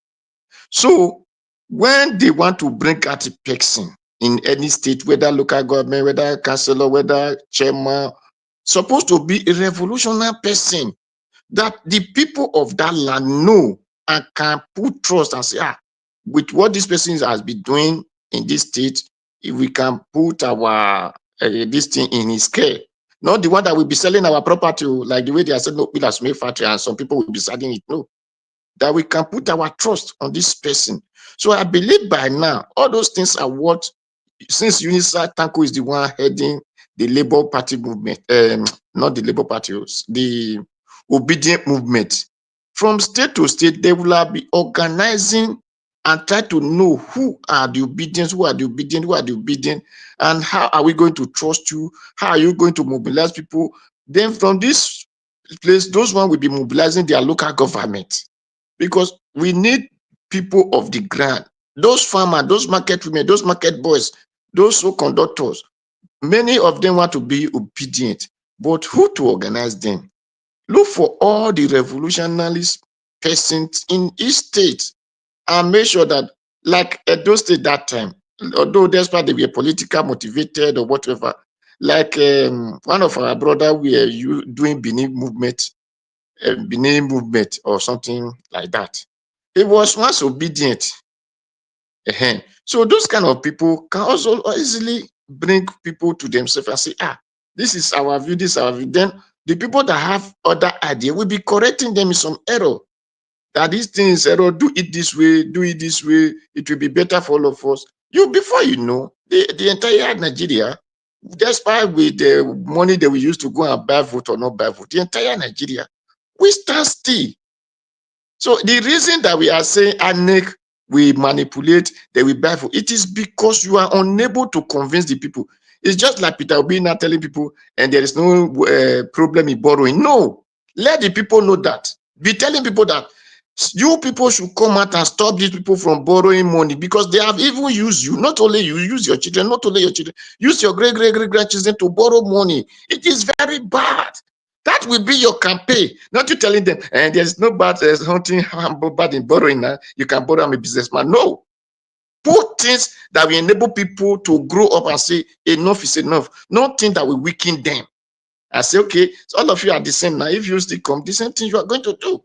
I am saying it clearly. If I am a Edo State governor, I will put many people in jail because I'm not going to borrow money. I know there is money in the land. So if I'm borrowing money, even if I'm borrowing money, I will know that, okay, because of this thing, I want to borrow money. It will even be difficult because I'm going to ask the people, did you want me to go and borrow money? Or you people will do this? If you have 2 houses, you will be paying tax for 1. If you have 5 houses, if you want to work in government, the tax I will give to your property. Nobody, it is no person that will tell you to go and sell those things. So there are ways you need to deal with people. And if you refuse, you will be found in underground jail, not even White House, underground. I will be building underground. If you steal government property, find yourself underground. Like those people that sell Oakville May factory, all the people that work in the House of Assembly, all of them will be in jail. Underground jail that they will not see some. Thank you, Mr. Najabosh. Not only houses. If they begin to charge, then say, if you not put insurance for all your vehicle, you not go ride that. All these people, when my children don't make better, when they use money, they go buy $1 million cars, they go show my children when they make them misbehave. Did you think if I'm a Edo State governor, you will find waste? The way that they do it for you, and if you not get every year you gonna renew your plate number, every year you gonna get insurance on top of those heavy car. All this nonsense will stop. You will not see waste on the street. If I'm a Edo State governor, I'm going to, if you throw waste on the street, you will be arrested, because I'm going to make sure that every room are paying for waste.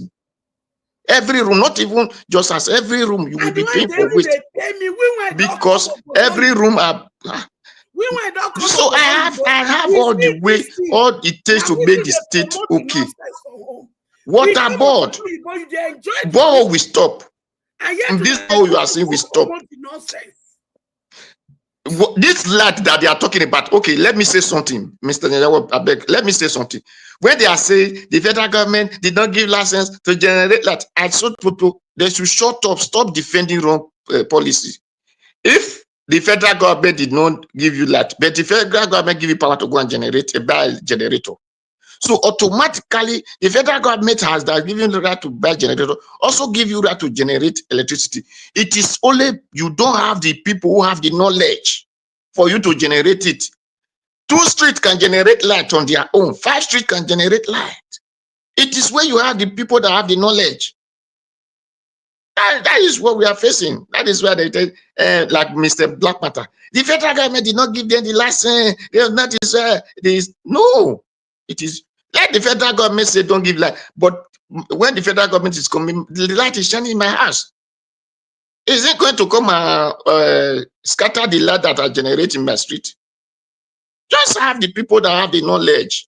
Did you know that magnet can give you light? Magnet that you bring in back of a speaker can give you light. Salt, charcoal. There are many ways to generate light. Now talk of solar panel. Thank you, Mr. Najawo. Thank you. Thank everybody. Mr. Iris. Okay, quickly, sir. Quickly. Yeah, thank you. I just want to say this in addition to the various submission with respect to this bus station, bus terminal they want to build. They are planning or they are proposing to build and spend 124 billion naira. I don't know what they are taking us for in Nigeria, thinking that Nigerians are fools. Anyway, they have said it, that Nigerians are morons. That is their own, from their own government, saying that Nigerians are morons. If not, how could it be? How one bus terminal in the whole of the South? One, the questions are this: where will it be built? In Benin City? In Port Harcourt? In Yenugua? In Warri? In Delta State? Where? And if it is built in Benin City, how it will solve the transportation problem in Port Harcourt, River State, or how it will solve that same problem in Warri? I don't understand. And how, if we want to build it in the southwest, where is it? Lagos? How will it solve the problem in Oyo State, in Ibadan? And how will it solve the problem in Ekiti or in Osun, in their state capitals? Mr. Jonathan, don't bother yourself, stressing yourself. This is paperwork. Nobody is building anything. It's money for the boys. Money to get more people to inside. They said Nigerians are morons. They are daft. Coming from their own government, that Nigerians are daft. Until they call it back, until they call the representative of their government to call that statement back and apologize, it is from their government that Nigerians are daft. And this is a testament to that fact that, yes, Nigerians are daft. How somebody will tell you will build bus terminal in each of the 6 do you know the size of each geopolitical zone in Nigeria? If you pick Lagos State, how will it solve the problems in other states? Or South, take South, for example. Do you know Port Harcourt City, how the kind of issue problem they are facing in terms of transportation, or Benin City? Jonathan, Mr. Jonathan. Yes. Let's remove corruption out of it now. Do you think, are you saying it's bad to have bus terminal? Let me in a bigger, I don't know, I've not seen the design. Do you think it's bad? It is not, when you want to, when you see a problem, it is not, there's nobody said it's bad, but why must you be prioritizing bus terminal at this time? Hold on, Mr. Naja, what? I said government job to build bus stop or bus station. Not a bus stop, not a bus stop. See, nothing is, Nigerians. Train station is different from bus stop. Nigerians, when it suits them, they use the Western. When it suits them, they use the Western world as examples. Exactly. When it doesn't suit them, they run away from it. Me, in the Western world, I have never seen, maybe somebody will have to tell me emphatically, this city in so country is being run and managed by the federal government. Exactly. Like Mr. Jonathan, yeah. In South, how many are they proposing to build? One. In the South. What about in the Southwest? One. Okay, have we seen the design? Have they? He said, Bros, Teobala, see, he said a bus station for each geopolitical zone. That's how you put the statement. We have six. So it's one per zone now. Bus station. One. He has not finished your coastal highway. Your coastal highway has not passed the Beduleti. You are talking of a bus station. Mr. Teobala, even if you are in a government and you are sitting down there as a policy maker and your goal is to solve problems, that's your work, solve problems. Tell me with this one, which of the problem you will have successfully been able to solve by building one terminal, and they brought it to your table and say you should give it the go. Yeah. And then tell me is the one who use. I'm thinking, Mr. Jonathan, I'm thinking if they really, because I've not seen the design, if they just call it bus terminal, for me it's not sufficient. There are some bus terminal whereby you can link train station inside that same bus terminal. I know, if they have that kind of design. No. They are very clear. See, Nigerian politicians are not.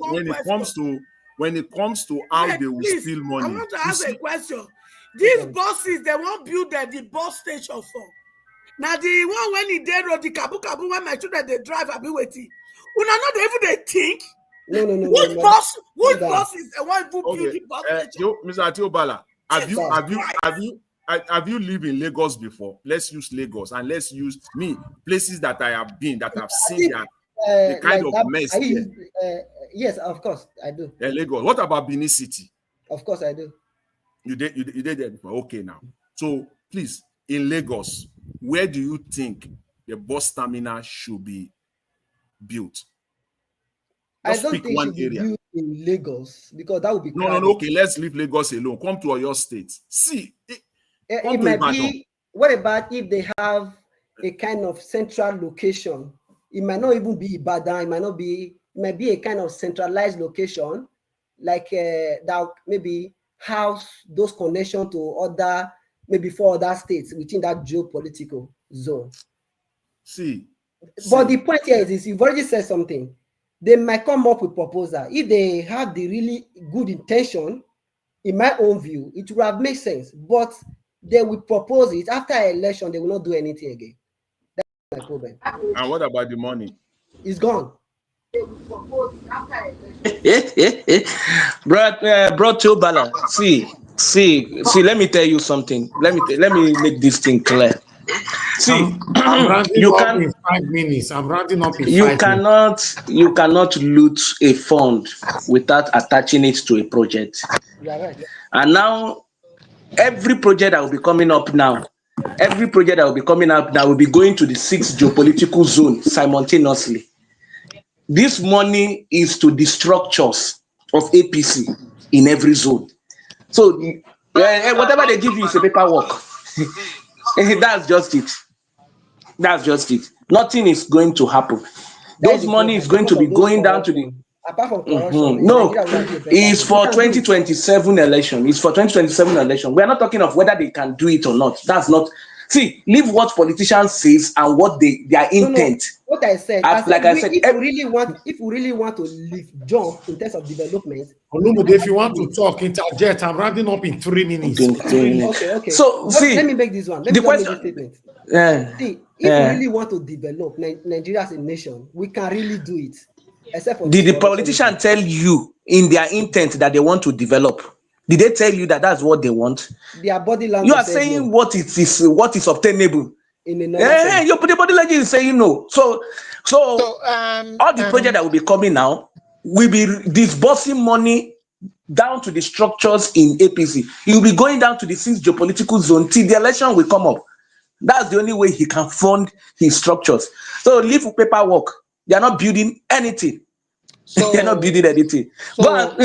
See, this coastal highway. Let's give the last person. He has not left Lagos. To finish off the speech.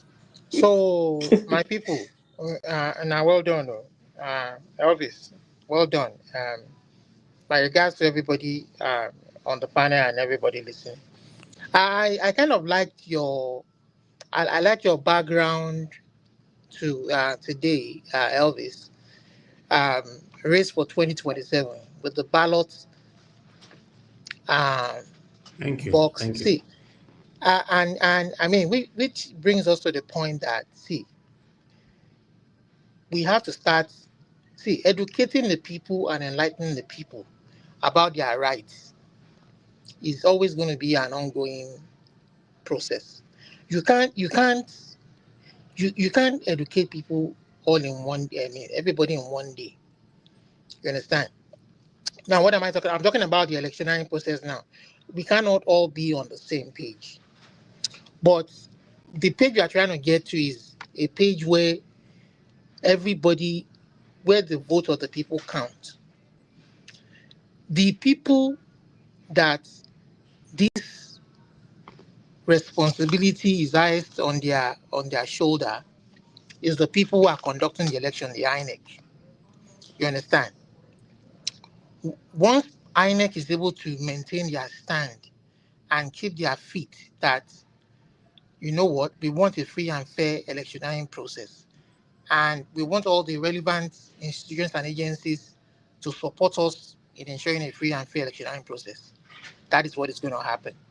But if you have corrupt people manning those spaces, it won't happen. So when you begin to say, we have our people who should open their eyes, they should not do this, they should not do that. See, you can't have a 100% ideal process. Even in the US, even in the UK, they still have some infractions, but at the end of the day, those infractions are so minute that they don't affect the results. But what we have is the opposite. The infractions are so big that they affect the results, and they not only affect the results, the people who are involved in committing those crimes are the people who are supposed to oversee the results. The people working in INEC are institutions, are judges looking the other way or giving judgment to the person who should not get judgment. I mean, we should not get the benefit. But there's a lot of work to be done, though. Everybody has to be. If it wants to be a good place, we are not going to get there in one day.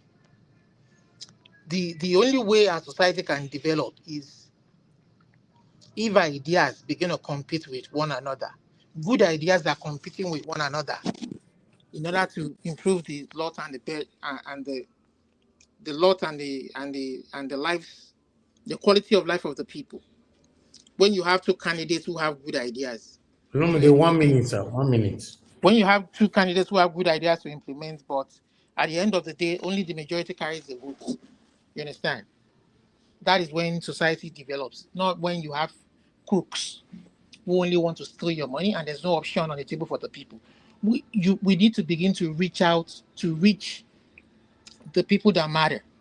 I expect somebody like Obi, for instance, who we say is a very serious candidate and means well for the people, to begin to reach out to the people specifically that are affected by all of these corrupt practices, corrupt tendencies.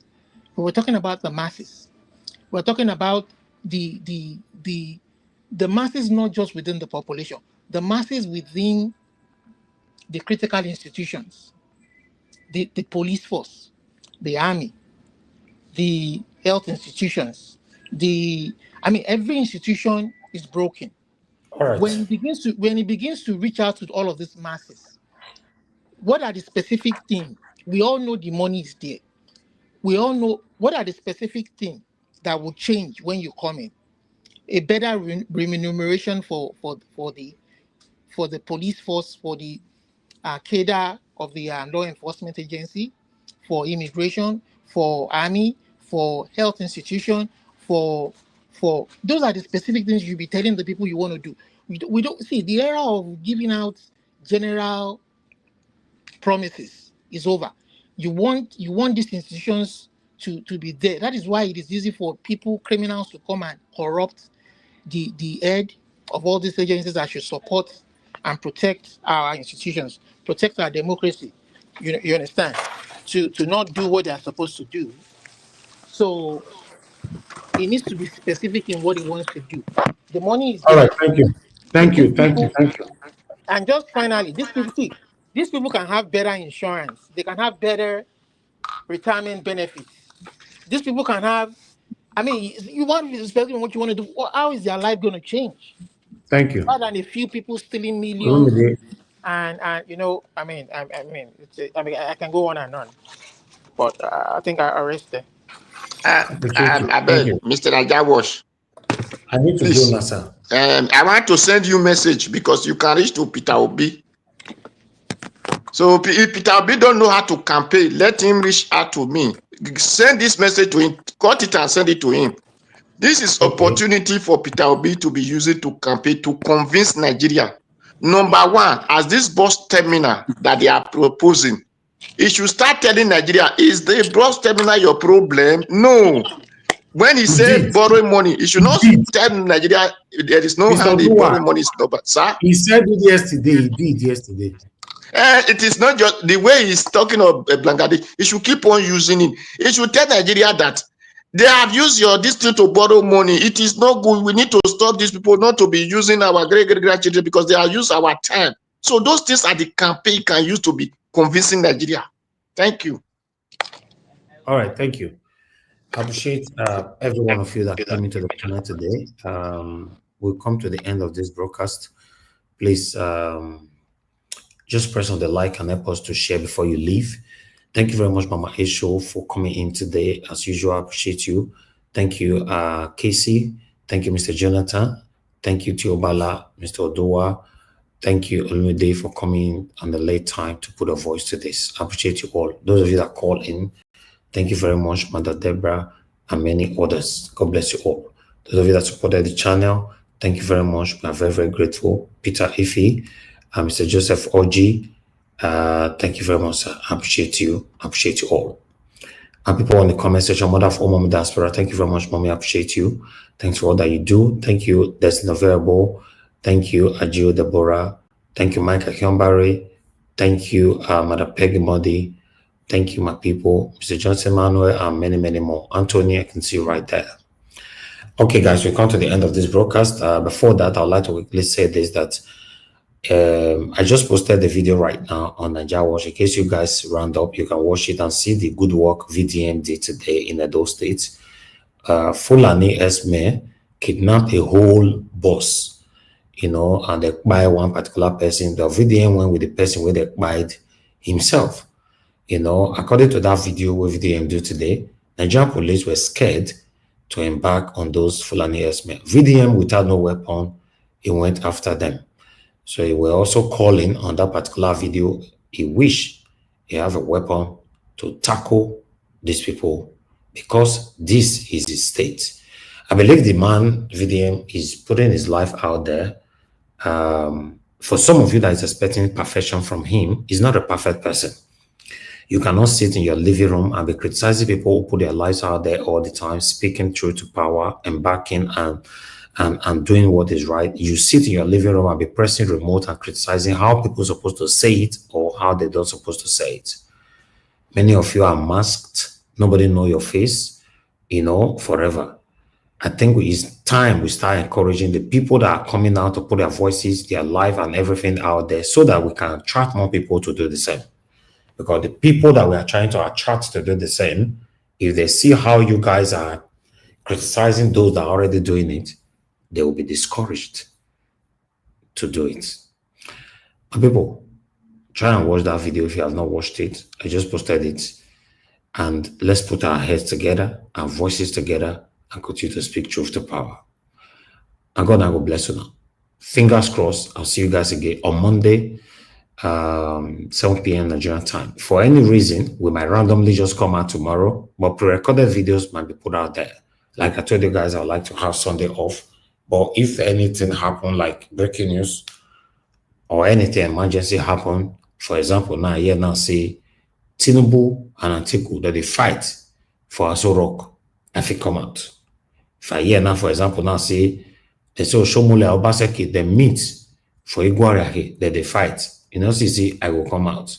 So if there's breaking news like that, obviously I'll be here. If not, I'll allow myself to take Sunday off. But always look out. If you subscribe with us, hit the notification bell so that you'll be notified whenever we are here. You can join us live on the live interaction. Those of you normally say, oh, I don't know when the video they do. I for like join those conversations and all that. If you don't have notification on your phone concerning Nigeria Watch, then you won't know. If you have notification, then you can join us. We can interact. I can respond to your comments on the live broadcast. Thank you very much, my people. Now we draw the curtain. Have a good night and bye for now.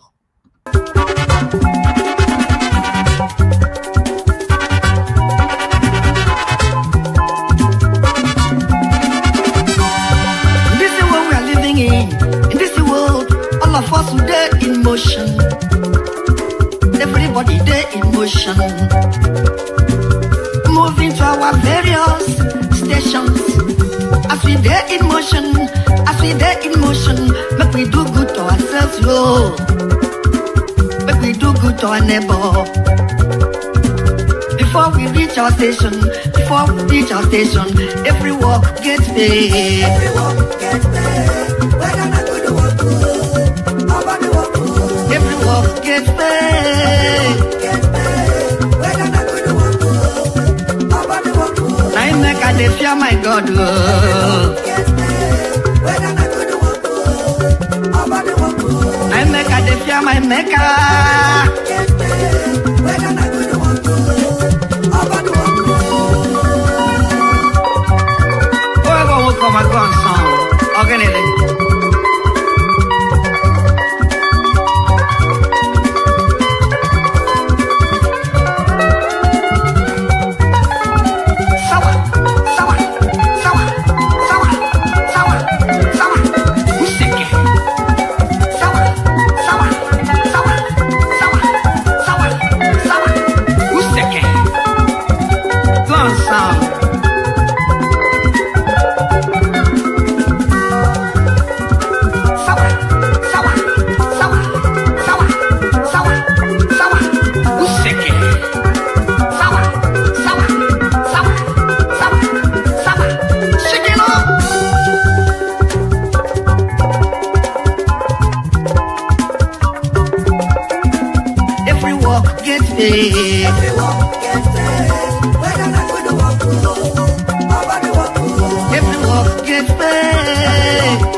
am my maker.